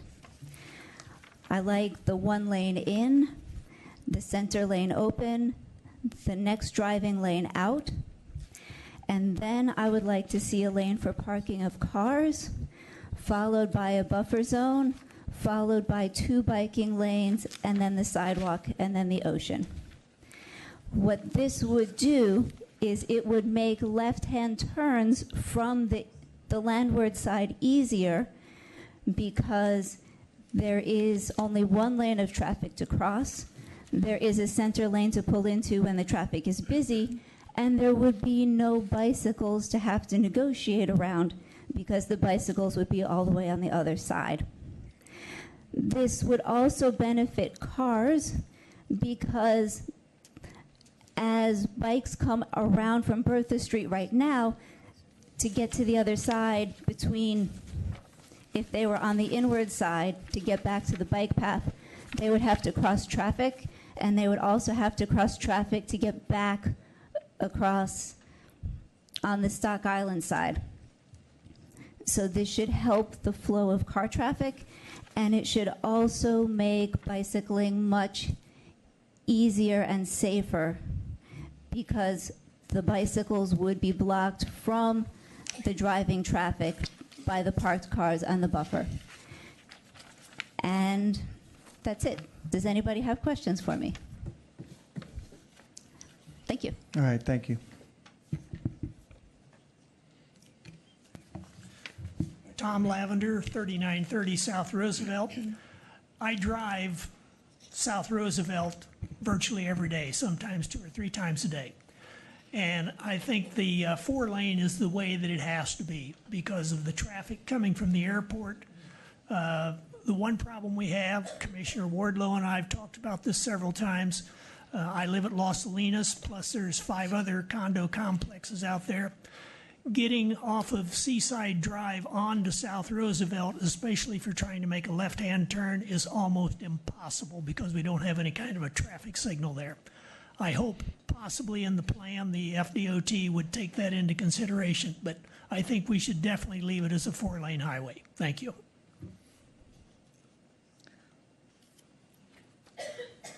Sarah Edith Hambright, and then Gloria Balbatine.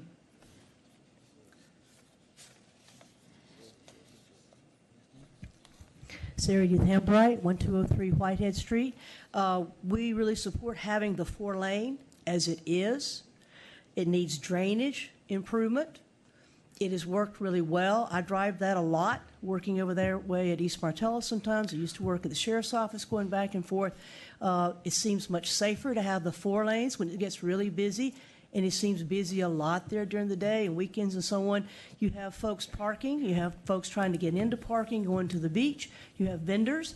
You have all these folks trying to access the beach with that. There's a beautiful sidewalk already for biking and for pedestrians with that.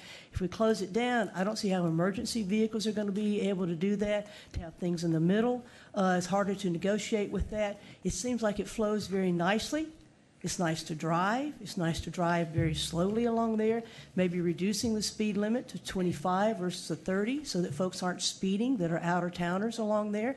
Would make it safer, but I really like the beauty of it, the simplicity of it, and it seems like it's been working really well. Thank you. Mayor, Vice Mayor, and Commissioners, my name is Gloria Balbanting. I've lived here all my life, and for at least 12 years I have lived at Key West by the Sea on South Roosevelt Boulevard. My late husband, Joseph Balbanting, had the honor of serving this commission. I have served on the board of directors of Key West by the Sea for the past 6 years. We have 206 owners, including my brother Robert Padron, who are very familiar with South Roosevelt Boulevard. It is our desire that South Roosevelt Boulevard remain a 4-lane highway with the exceptions of the improvements of the drainage system, seawall, and installation of the 2 crosswalks. I believe that the flow of traffic with a 2-lane road would be hazardous to our citizens and would not allow a safe access for responding emergency vehicles. I thank you all for your time and hope you will take this into your considerations. All right, thank you. Thank you. Mm-hmm. Evan Haskell and then Monica Haskell.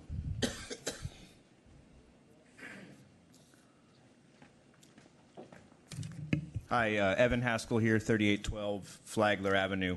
I just wanted to touch on a couple of things that were brought up previously to me. The gentleman who lives at Las Salinas, that portion of the roadway is not under discussion this evening. So just to clear up any misunderstanding there, we're only talking about the portion where there's actually sand and the Smathers Beach portion, not Las Salinas, not Doubletree, not the area from the airport to Flagler. To clear that up there. And then we also heard about how the obstructions in the middle of the roadway will cause problems for emergency vehicles. The optional plan being considered tonight has nothing in the roadway. At the public workshop, there were 4 designs presented. Only one of them did have stuff in the middle, concrete and trees, but all of the other options, nothing was in the middle of the roadway. The summary that you all received for this item, I don't feel like included all of the information that was presented at the workshop. All 4 images that were presented at the workshop. There was an exercise where they were asked a preference for which design do you like for the people that went to the workshop. 84 people participated in that presentation.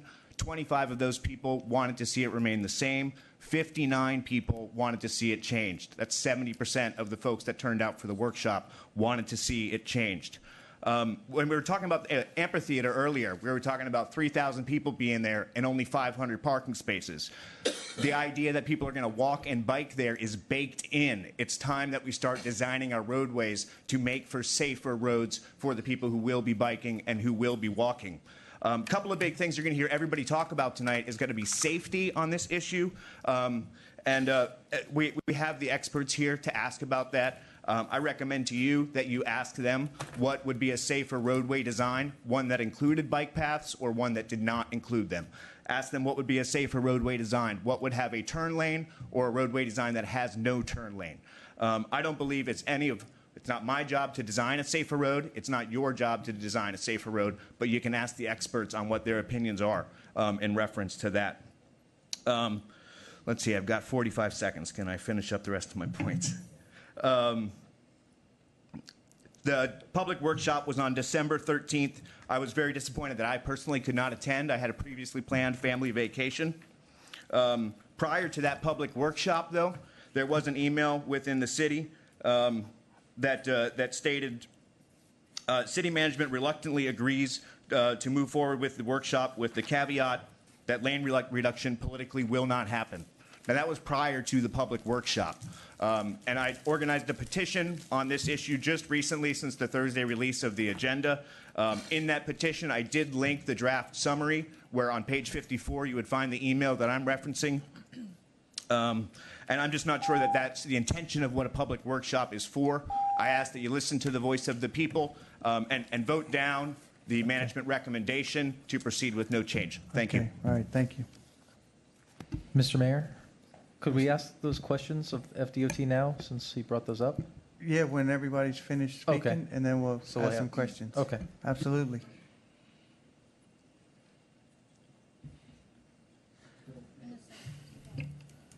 It's on? Oh, okay, thanks. Hi, Monica Haskell, 2819 Harris Avenue, Key West.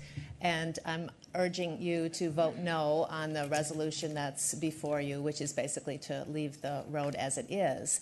I've come 180 degrees on my opinion on this issue, because at first I also thought, why change? It seems fine as it is. But as is often the case, once looking into the issue, it wasn't as simple as it seemed on the surface. And right now we have a pretty good thoroughfare and a pretty good boardwalk and a pretty good vista, but we have an opportunity to have a really great roadway that is safer and more beautiful for all of us to use, our families, our visitors, and it's good. It would be good for business as well. I'm speaking as just for myself here, but I'm also serving on the Sustainability Advisory Board for the city as the chair. And although I'm not representing the board tonight, we did prioritize 3 items for this fiscal year. And the number 1 item was to support bicycle and pedestrian educational and infrastructure improvements. And this redesign of South Roosevelt is definitely an infrastructure improvement. Key West has the unenviable rating in very high in bicycle and pedestrian accidents and fatalities. And here we have an opportunity to make a major roadway safer for all of us. So I encourage you to listen to other people tonight and to vote no on this particular resolution, to keep things as it is, and encourage you to consider letting FDOT bring the road up to current standards, providing separate ways for pedestrians, separate ways for bicyclists, separate ways for cars, because this is probably the only roadway in the city of Key West where we have enough space to accommodate safely and separately all the different modes of transportation. Thank you. Roger, All right, thank you. Roger McVeigh, and then Mia Smith.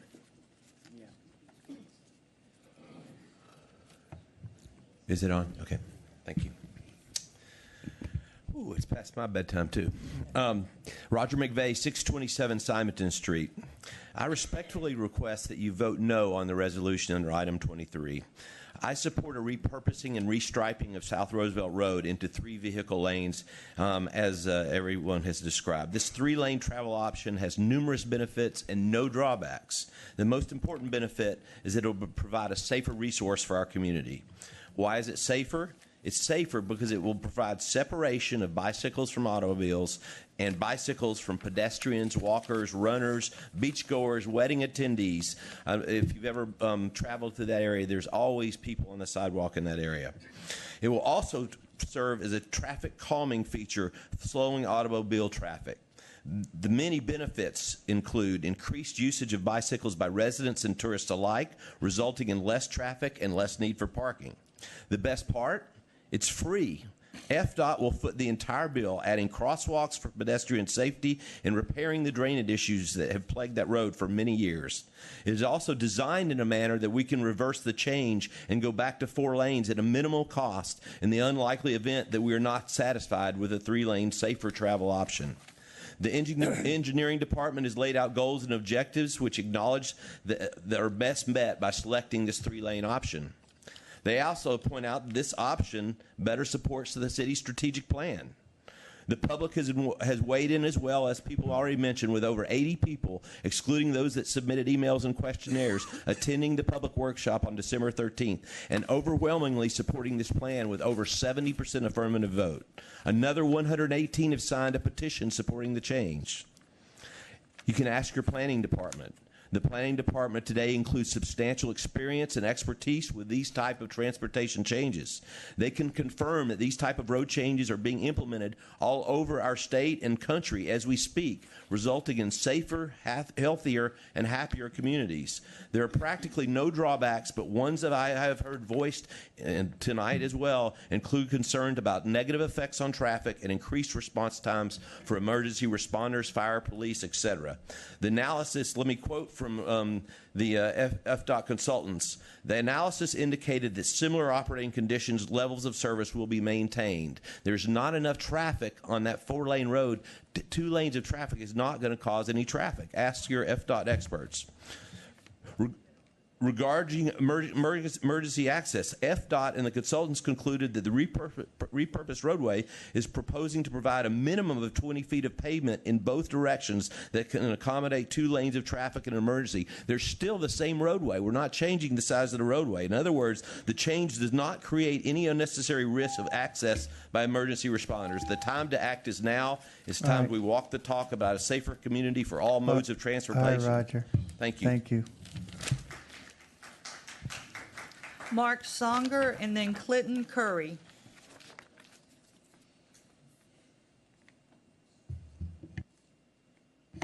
Good evening, Mayor and Commissioners. I'm Mark Songer, 1310 Newton Street.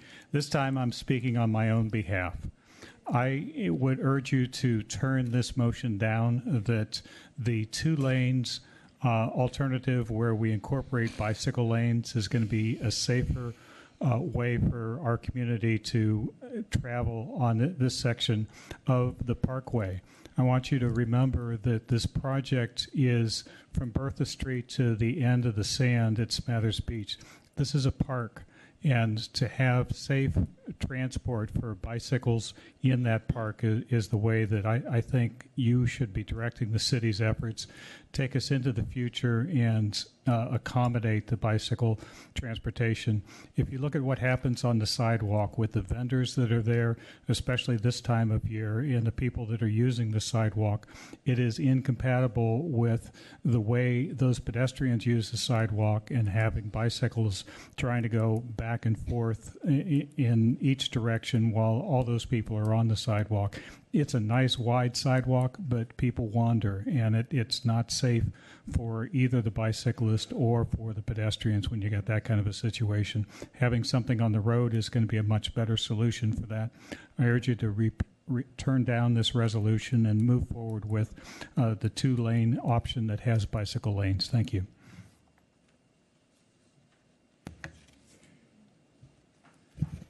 Clinton Curry, 1201 19th Terrace, Key West, Florida.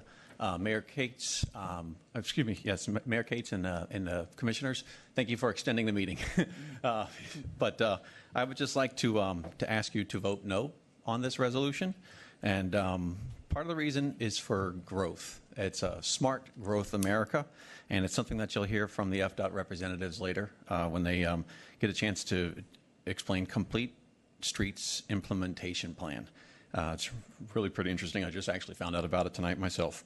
I'd also like to read from a memo that was attached to the resolution dated January 11th, 2017 for the South Roosevelt repurposing.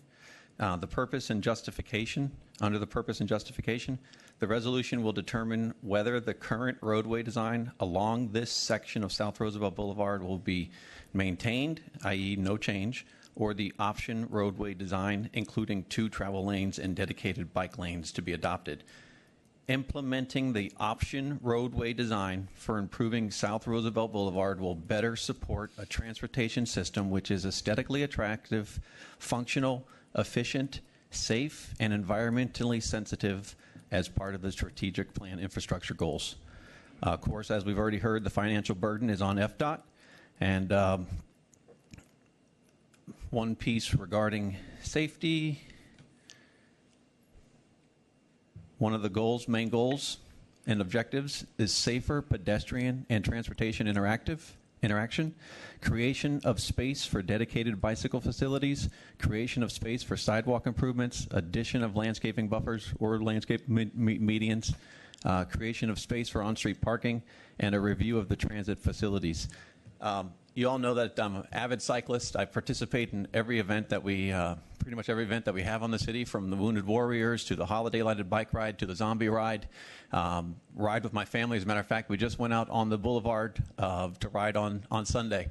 I have a little 10-year-old little girl, and she's out there enjoying it. And I got to tell you, I let her take the lead a little bit on South Roosevelt Boulevard on the sidewalk this weekend. I was terrified because of the pedestrians that were in front of her, and I'm trying to explain, ring your bell and say you're coming on the left, and there's just so much out there, and a little bit more of a dedicated area for the cyclists in that spot would help tremendously.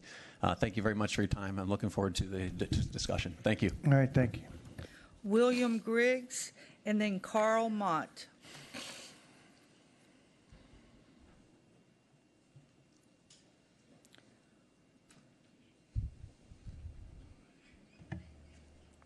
Good evening, Commissioners, Mayor. I'm here to ask you to vote no to no change for a couple of reasons. I also attended the workshop where everyone overwhelmingly favored a change to going down to 2 lanes. I also did a ride here about 2 years ago with a couple of members of city staff, along with a representative from the League of American Cyclists, who rate all the cities across America, platinum status, bronze status. He considered South Roosevelt a death road, was his exact quote. Anytime you have 4 lanes, especially that road where there's a lot of crosswalks missing. I don't know how you guys expected everybody to cross the street there. It's just very, very dangerous. Going down to 2 lanes, which the FDOT studies have shown that I think out to 2030, even in the middle of peak season, there is plenty of roadway to handle all the capacity, plenty of room for emergency vehicles. I think I'd be more concerned about emergency vehicles on Fleming and Southard Street trying to get by, where there's not even room for the bike lane, or door lane as we like to call it. I ride in a safe and reasonable manner here on the island every day. I also feel my life is in jeopardy every day due to the infrastructure here, or lack of. So please support no. Please ask these gentlemen here from the FDOT any questions you would like. They did a great presentation. I don't know who was here for the workshop. It was excellent, and they made a lot of great points, and they seem to know what they're doing. Thank you for your time. All right, thank you.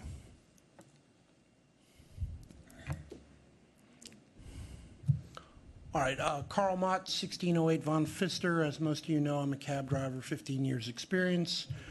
Drive 25,000 miles a year on this 4.2 square mile island. The problem I'm hearing for me with all of this is that they're talking about making it from 4 to 2 lanes.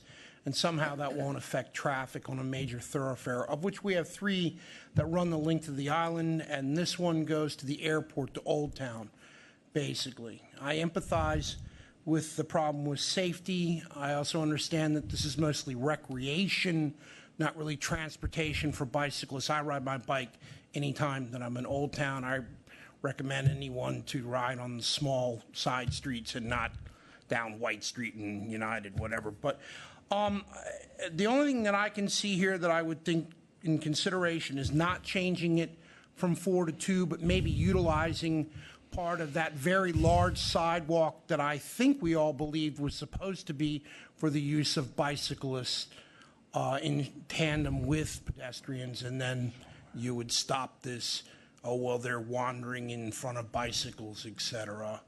But the idea that you're not going to congest traffic by turning this into 2 lanes with 1 lane down the middle, from my experience, is ludicrous.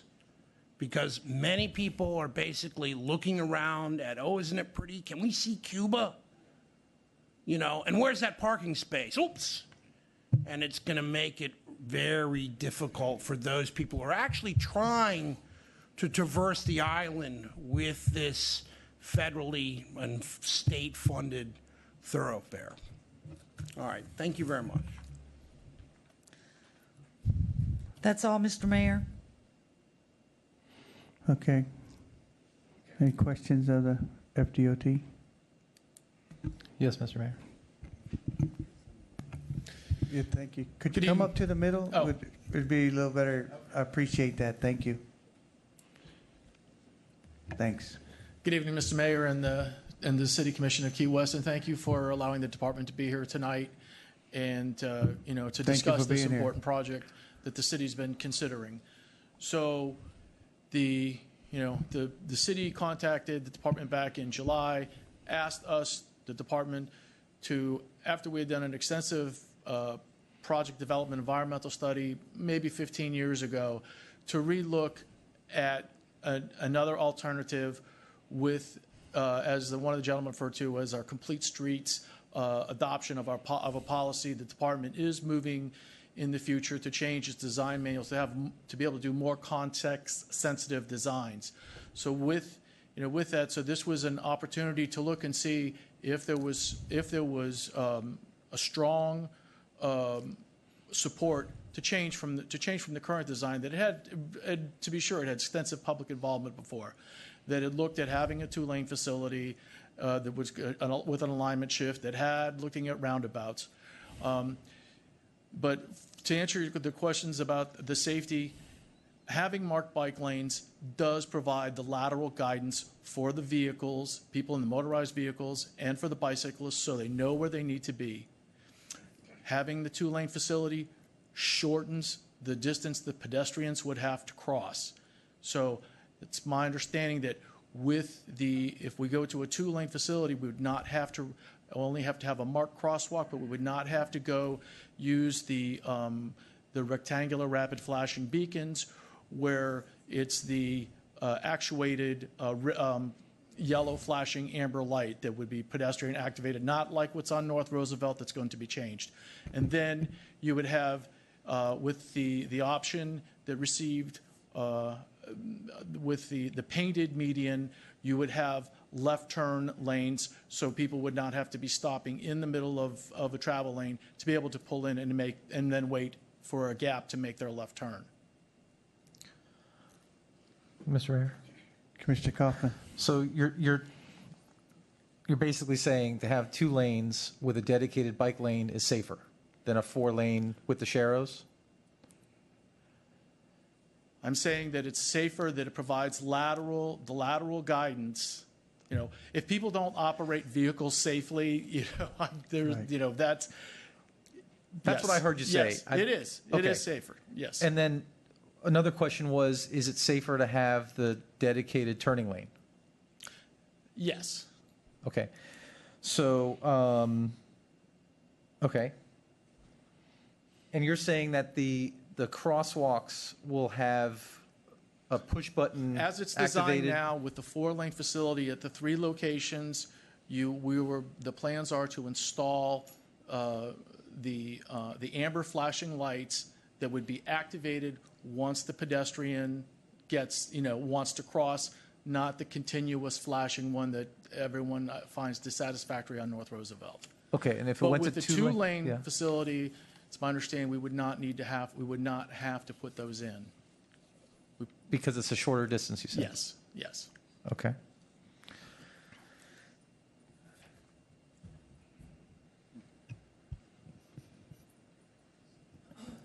May I? Commissioner Romero. I did attend the session, and Commissioner Wardlow was at it as well. And I guess my first question is, who from the city contacted you regarding Complete Streets? We received a letter from the city manager. The city manager, okay. Have you all been, what I'm going to call down that road in the past, we'll say, month yourself? we've driven it the times that we've come down here, Well, the reason I say that is I which have would have had, been in December 17th, so that's close. we've got more traffic. We have more of our winter residents here now, and we have definitely had an uptick in what I will call day trippers, especially during the last month. And I personally have noticed, that's why I asked you if you'd been out here recently, a real uptick in the traffic on North Roosevelt Boulevard. And I have noticed an uptick on the traffic on South Roosevelt Boulevard, because those who are familiar in coming into town basically are now using South Roosevelt as another area. And I have definitely seen an uptick. I haven't seen any accidents on it. I'm sorry I didn't think to ask the chief what kind of major accidents we've had, but I'm aware of one that involved intoxication and high speed, and another one that involved a pedestrian on the sidewalk in a car. But have you questioned any of the people who currently walk or ride that as well, or has this strictly been from your FDOT studies? Well, we gathered the input from the public workshop that we had, and then we've received comments. So I would say the comments are either keep it as is or to go to the 2 lanes. I don't know that there's very much middle ground. Well, I just didn't know if maybe you guys had been out, in a morning or an afternoon and just talked to any of the walkers or the bikers. I'm sure that maybe the city staff that lives here, you have a bicycle pedestrian coordinator, could maybe better answer those questions for you. All right. Any other questions? Yeah, I got. The other morning, the Chamber of Commerce was on the radio, and they said in April or May, the Garrison Bight Bridge is going to be closed down for repairs. So that's going to transfer all the traffic out there on the boulevard, and that'd be a good time for you to go out there and see what kind of traffic's going to be out there. The other thing is, when we were having the buses starting to park out there on the boulevard, the newspaper interviewed the city manager and the parking John Wilkins, and their problem with having the buses out there mainly was there's too busy with passenger vehicles. So there's a ton of cars out on that boulevard. And if you make it 2-lane, you're going to hamper the people in Key West by the Sea and La Brisa, and those are the people that I am concerned about that live out there in those units and the whole way around. It's just, you all keep saying, oh, it's just that section of road. Okay, it is. But in the meantime, everybody's going to haul butt to try to get to the 4-lane instead of taking their time. You all go through it in Miami every day. You hear the news, somebody getting run over on a bicycle in Miami. And now you're going to come down here and make these roads 2-lane? I don't support it. I mean, I think it should stay as is and fix the drainage like you all had promised us 3 or 4 years ago. No, we were going to, all options, fix the drainage. I know that. The department was requested to come to do this, to see if there was support. The vision for this community, for this facility is before the citizens and the county commission, the city commission, to make that decision. The department. We went through a public involvement process where the desire was 4 lanes, without a resolution of support to change it to something. We're going to keep the current design. And at that meeting out there was probably 30 or 40 people, I would say, because we were in a tiny room, and it wasn't no more than that out there. I think there was maybe 70, but 70. Yeah. 80 on the side. And how many lived in Key West? Yeah, well, not all of them, because I got the list not only from the email today, and they got the last 20, I believe, from out of the state. But we're concerned. I'm very concerned about it. I use that road every day. If I may make a suggestion, is that the city is receiving money from the department to do a master plan for bicycles and pedestrians, and that's going to kick off soon. So there may be opportunities for the city to further explore what the vision of where they want to go forward and move forward.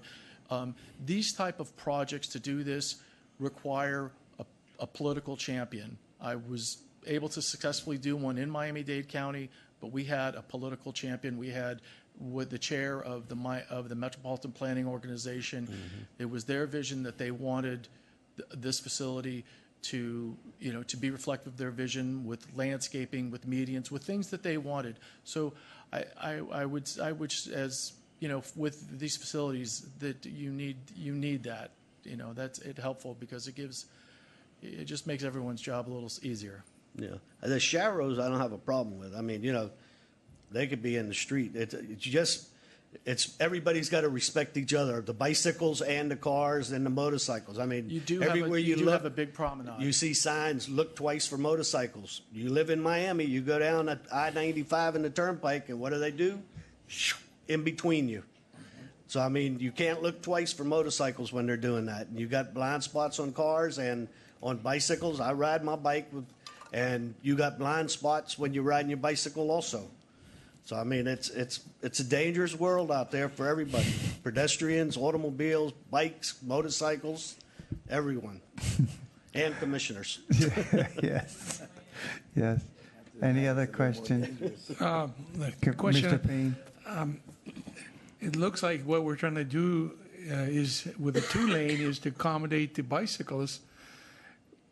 Has anyone ever looked into having the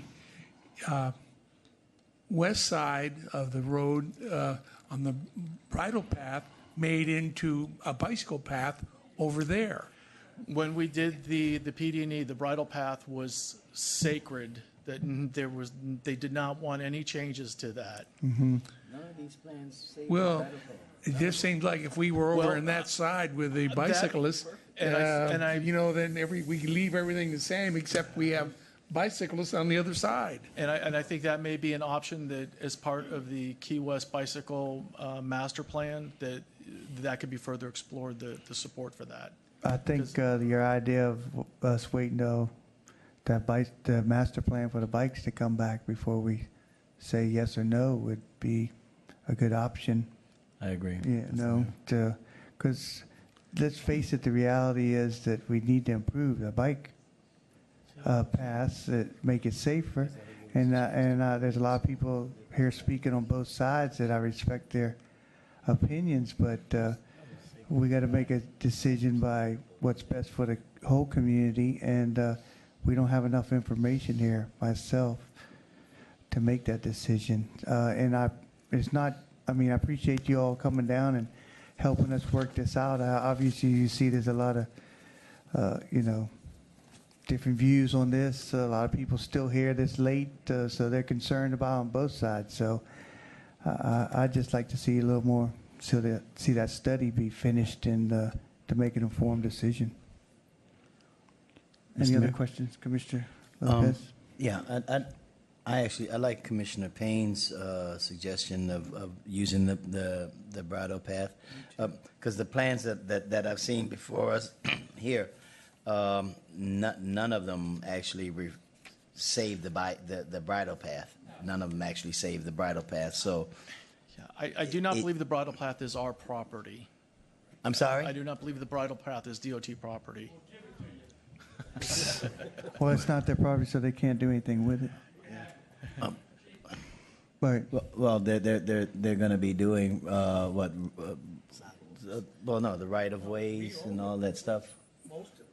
It was the cities or the counties? Could you help us with that, city manager? There's quite a few different property owners there, but county and Assistant City Attorney George Wallace has actually looked at this issue recently. He may be able to enlighten us. Okay. Mayor and Commissioners, there are a handful of property owners on the bridle path side of the property. Not only does the Land Authority have some you just approved tonight, some deeds for their portion of the bridle path you've approved, some deeds that the city has done for our portions of the bridle path, but there are some condominiums and some other private property owners out there as well that all own sections of it. And, Mr. Mayor, and the access points, those will all be addressed as well with this road improvement as well. The access points to these properties. We're Key not West by the changing, Sea. we're not Well, Key West closing by any the Sea, driveways. La Brisa, the Current access will be maintained. current access. Well, because essentially there's no real access. I mean, you can get in and out of those places, but there's nothing. None of them have any real planned ingress, egress roads in and out of those properties. Well, that would be they're cutaways. That would be what a medians would allow you to do, sir. Median turn lanes. Yeah. Let me I'm ask one making quick my point question. very clearly. And did the FDOT, when they did the rest of the boulevard, repaved it years ago and widened the sidewalks originally quite a few years ago, they didn't do anything down to the Bertha Street section? You had some ideas to improve that, but the city turned you down and didn't want anything done there? Well, the PD&E for North and South Roosevelt was done approximately, I would say, more than 15 years ago, and input was received from the public on what the vision of how they wanted those facilities to be. I can't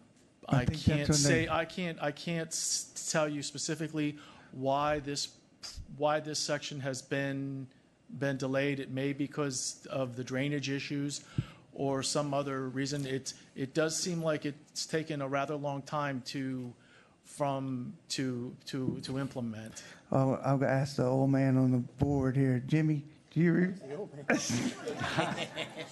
the oldest? No, don't you remember they want to do something with? There were a number of issues.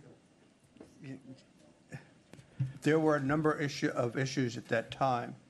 I know one of them also, they were talking about doing a roundabout right by Bertha and the boulevard there. That was the primary issue that I recall.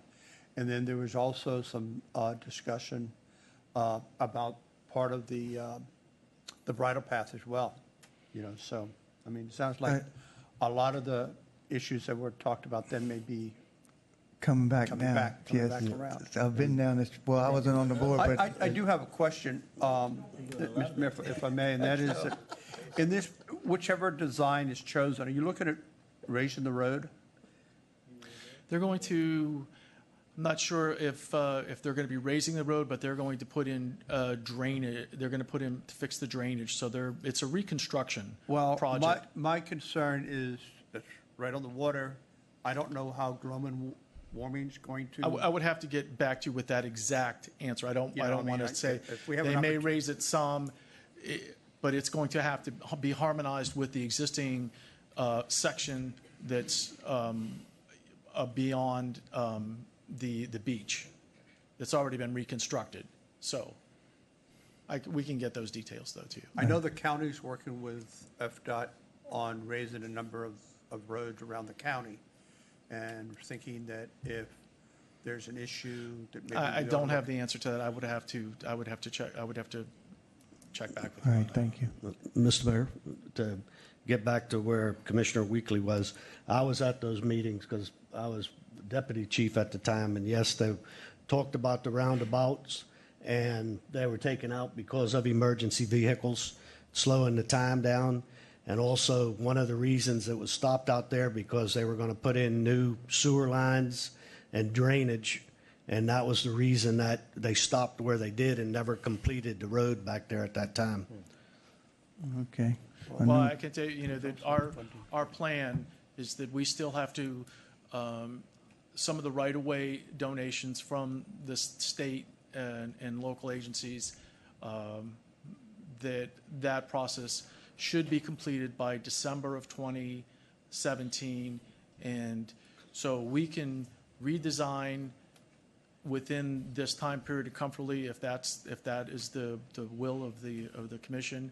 That's not going to slow us down, and then we can after we have it redesigned, then we can seek to program the money.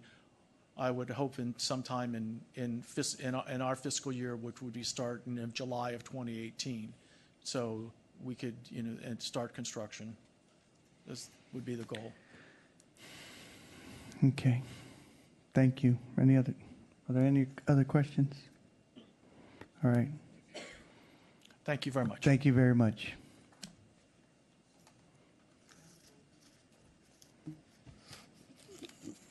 I'll make a motion to proceed with the staff recommendation. Second motion.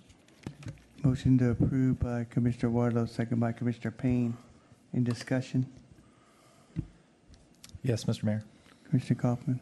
Yeah, I oppose it. It's, to say that, and respectfully disagree with Commissioner Wardlow, to say that Sharrows are safe, just don't agree with that. I didn't say they were safe. I thought you did. No. That's what you said. Okay. I said I could understand them being in the road. It's Okay. getting late. Okay, sorry. I thought that's what you said. Sorry. I don't think that the Sharrows are safe. I don't think that, I share the experience as what Mr. Curry was saying about riding with his 10-year-old. I ride on the weekends with my 9-year-old and my 7-year-old. And Flagler certainly isn't safe.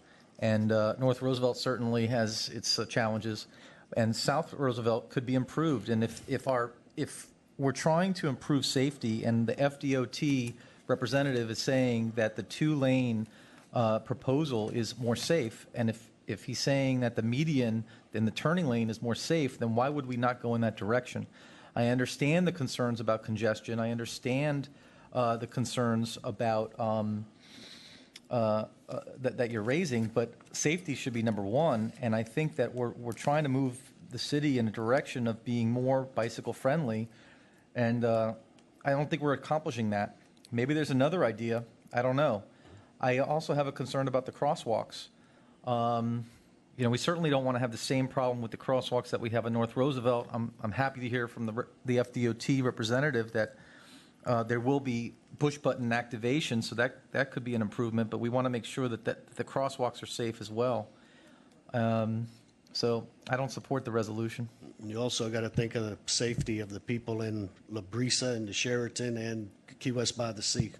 Yeah, and I see I see this proposal doesn't have any sidewalk on that side of the road. I mean, if you're talking about safety for those folks, and they're going to walk, if they're going to walk, where's the sidewalk there? I mean, I think that's another. I mean, that's something that jumps out at me. I'm talking about emergency vehicles when it's spring break, trying to get into those places. I mean, I think I understand. Maybe I can answer the question about where do people who live at Key West by the Sea, La Brisa, near the Sunrise Suites out by Doubletree, where many of them walk, their associations own the land that some might refer to as the Bridle Path area.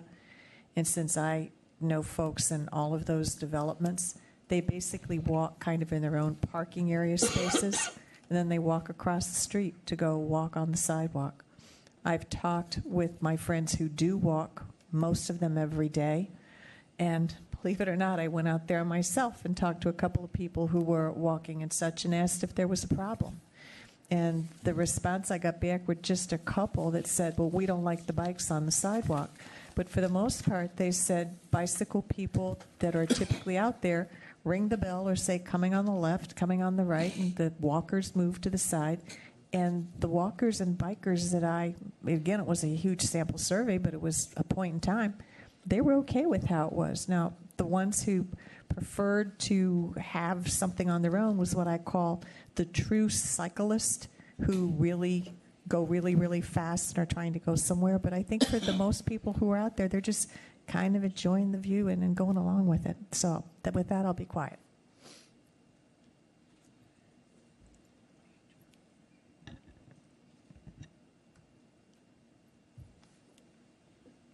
Anyone else? Mr. Mayor. Commissioner Lopez? I still have the question that there's no, without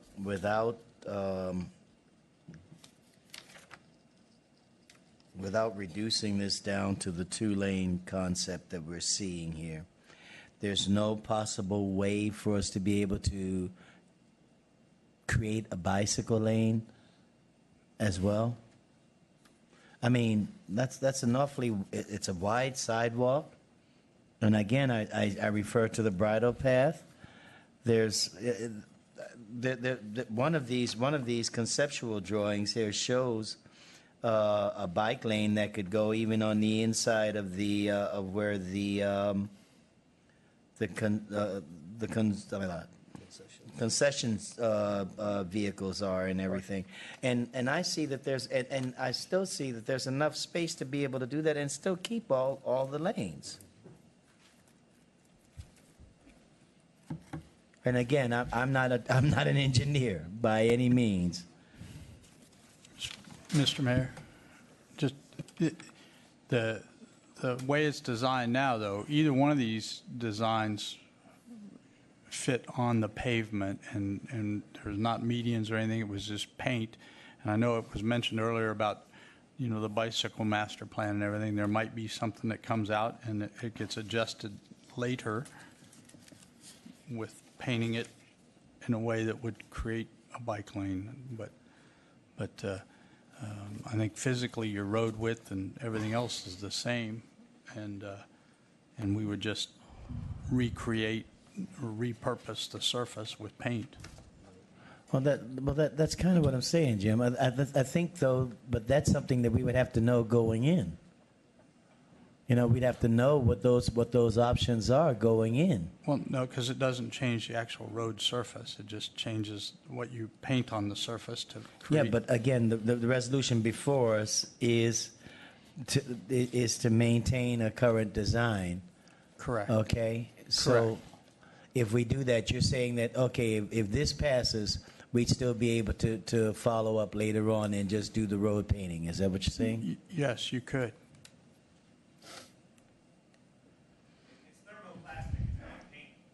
Well, thank you.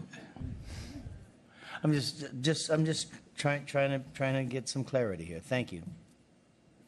I wasn't able to go to that meeting. I believe I was double booked or something. I had something else going on that evening and wasn't able to make that workshop. All right, we got a motion on the floor to leave it as is, and but to ask for the improvements in the elevation, and I believe it 4 lanes. Yeah. Okay. Call the roll. Commissioner Kaufman? No. Commissioner Lopez? At this point, yes. Commissioner Payne? Yes. Commissioner Romero? Yes. Commissioner Wardlow? Yes. Commissioner Weekly? No. Mayor No. Cates? Yes. Motion passes.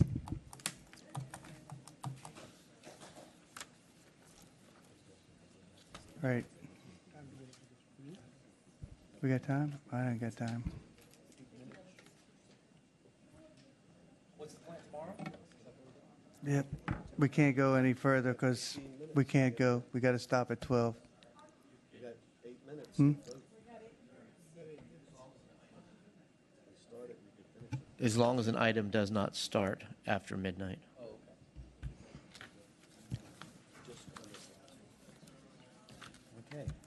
Okay. Item number 24, appointing 1 member to the Citizens Review Board.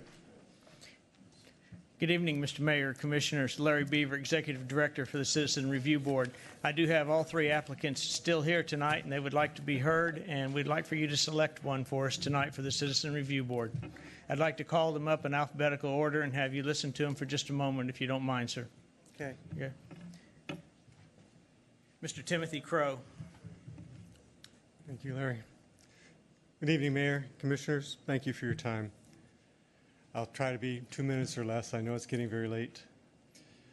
President Reagan once wisely said, "Trust, but verify." Through the Citizens Review Board, we, the citizens of Key West, have available a process that would allow us to verify the trust that we place with our law enforcement personnel who I certainly recognize have a very difficult job and often dangerous job. But why is this trust important? I think it's important because trust leads to respect. And respect, both the police for us citizens and citizens for the police, I believe form the cornerstone of effective law enforcement. Now, I have no working experience in law enforcement myself, but I believe that might actually be a benefit, because I would be able to come to the Citizens Review Board with an open mind, with no bias for or against law enforcement, and no preconception of what makes effective procedures in enforcing the law. My own background, which was in my application, consists of 35 plus years of corporate finance and investment experience, the latter including 15 years as the Chief Investment Officer with the John S. and James L. Knight Foundation in Miami. I also served 4 years as a lieutenant in the U.S. Navy, which included duty in Vietnam, and my education includes an MBA in finance from Penn State, a master's in human behavior from USIU, and an undergraduate degree from Holy Cross College.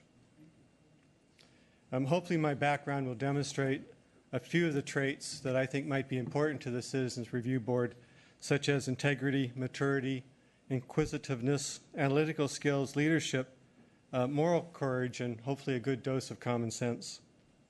My wife Deborah and I purchased a home 16 years ago in Commissioner Payne's district, and we became full-time residents of Key West in 2005. I'm a member of the local Coast Guard Auxiliary. I participated in the Boys and Girls Club after-school tutoring program, and I help occasionally with projects at Kids Come First, which I'm proud to say my wife was recently awarded their Unsung Hero Award a few weeks ago for her volunteer work. And I also serve as a chairman of the Alva Chapman Trust in Miami, which operates 2 homeless shelters in Dade County. So I appreciate your time and would appreciate your vote for my candidacy, and would certainly commit to give the committee my best efforts if I'm selected. Thank you for your time. All right, thank you. If there's no questions, the next candidate is Nelson Jimenez.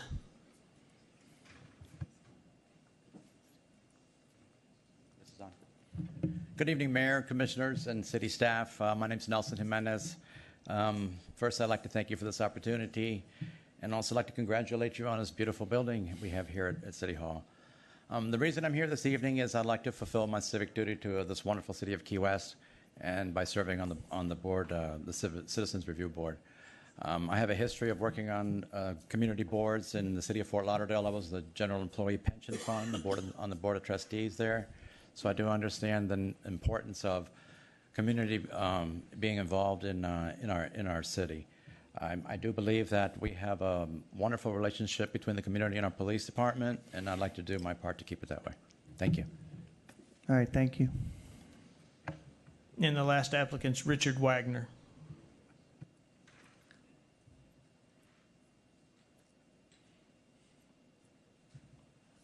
Good evening, Mayor and Commissioners. I appreciate you staying late. If you want to stay a little longer, I'll order breakfast, and that way we might be able to extend the evening a little bit longer. But I am excited to be here because to participate in a board such as the CRB would allow me to utilize my expertise that I've developed at the state and local levels with the Florida Police Chiefs Association, the Florida Sheriff's Association, and the Florida Department of Law Enforcement. I spoke at the statewide conferences of all those organizations and addressed those organizations, did a workshop for them. I also have participated on the mental health side, so I have a balanced version and perspective of the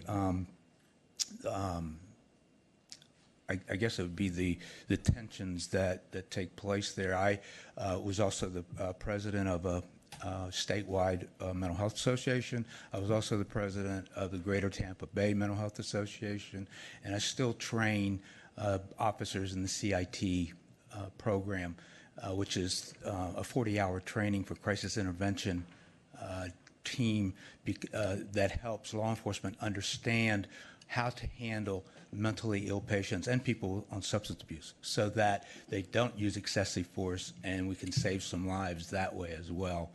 I'm also got to see and experience the perspective from both professions, mental health and law enforcement, as an expert witness in federal court, where I saw volatile cases unfold in front of me. And as a result, you had, in this judicial setting, it was my task as the expert witness to try to not be for plaintiff or defendant. I was mainly the friend of the courts and wanted to prevent whatever happened in that setting to not have it happen again. And that's what I still do today. And I still sit on 4 state boards that meet quarterly, and they all have to do with either mental health or law enforcement. So if you've had any questions, I'd be glad to answer them. All right, thank you.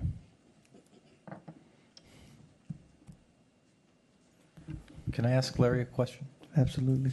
Hey, Larry, there's another opening on the board as well? Yes, of these 3 candidates tonight, 1 will be selected by the commission tonight. The other 2 will come before the Citizen Review Board, where the majority of the board will vote on which one will be on the board. So most likely 2 of these 3 will be on the board? Yes. Okay. Thank you.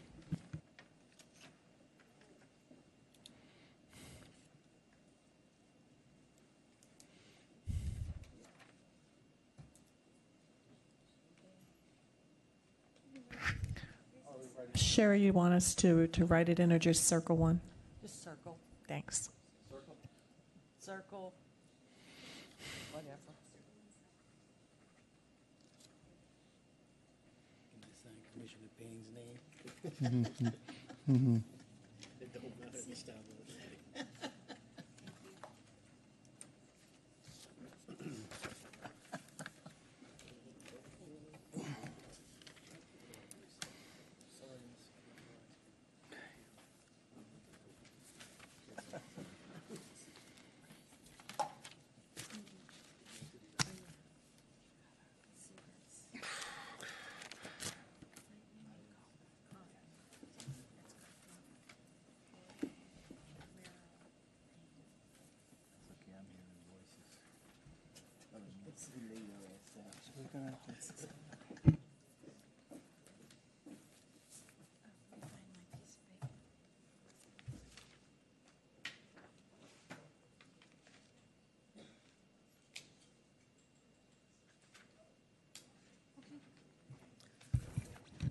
Okay. Commissioner Kaufman, Richard Wagner. Commissioner Lopez, Richard Wagner. Commissioner Payne, Timothy Crow. Commissioner Romero, Timothy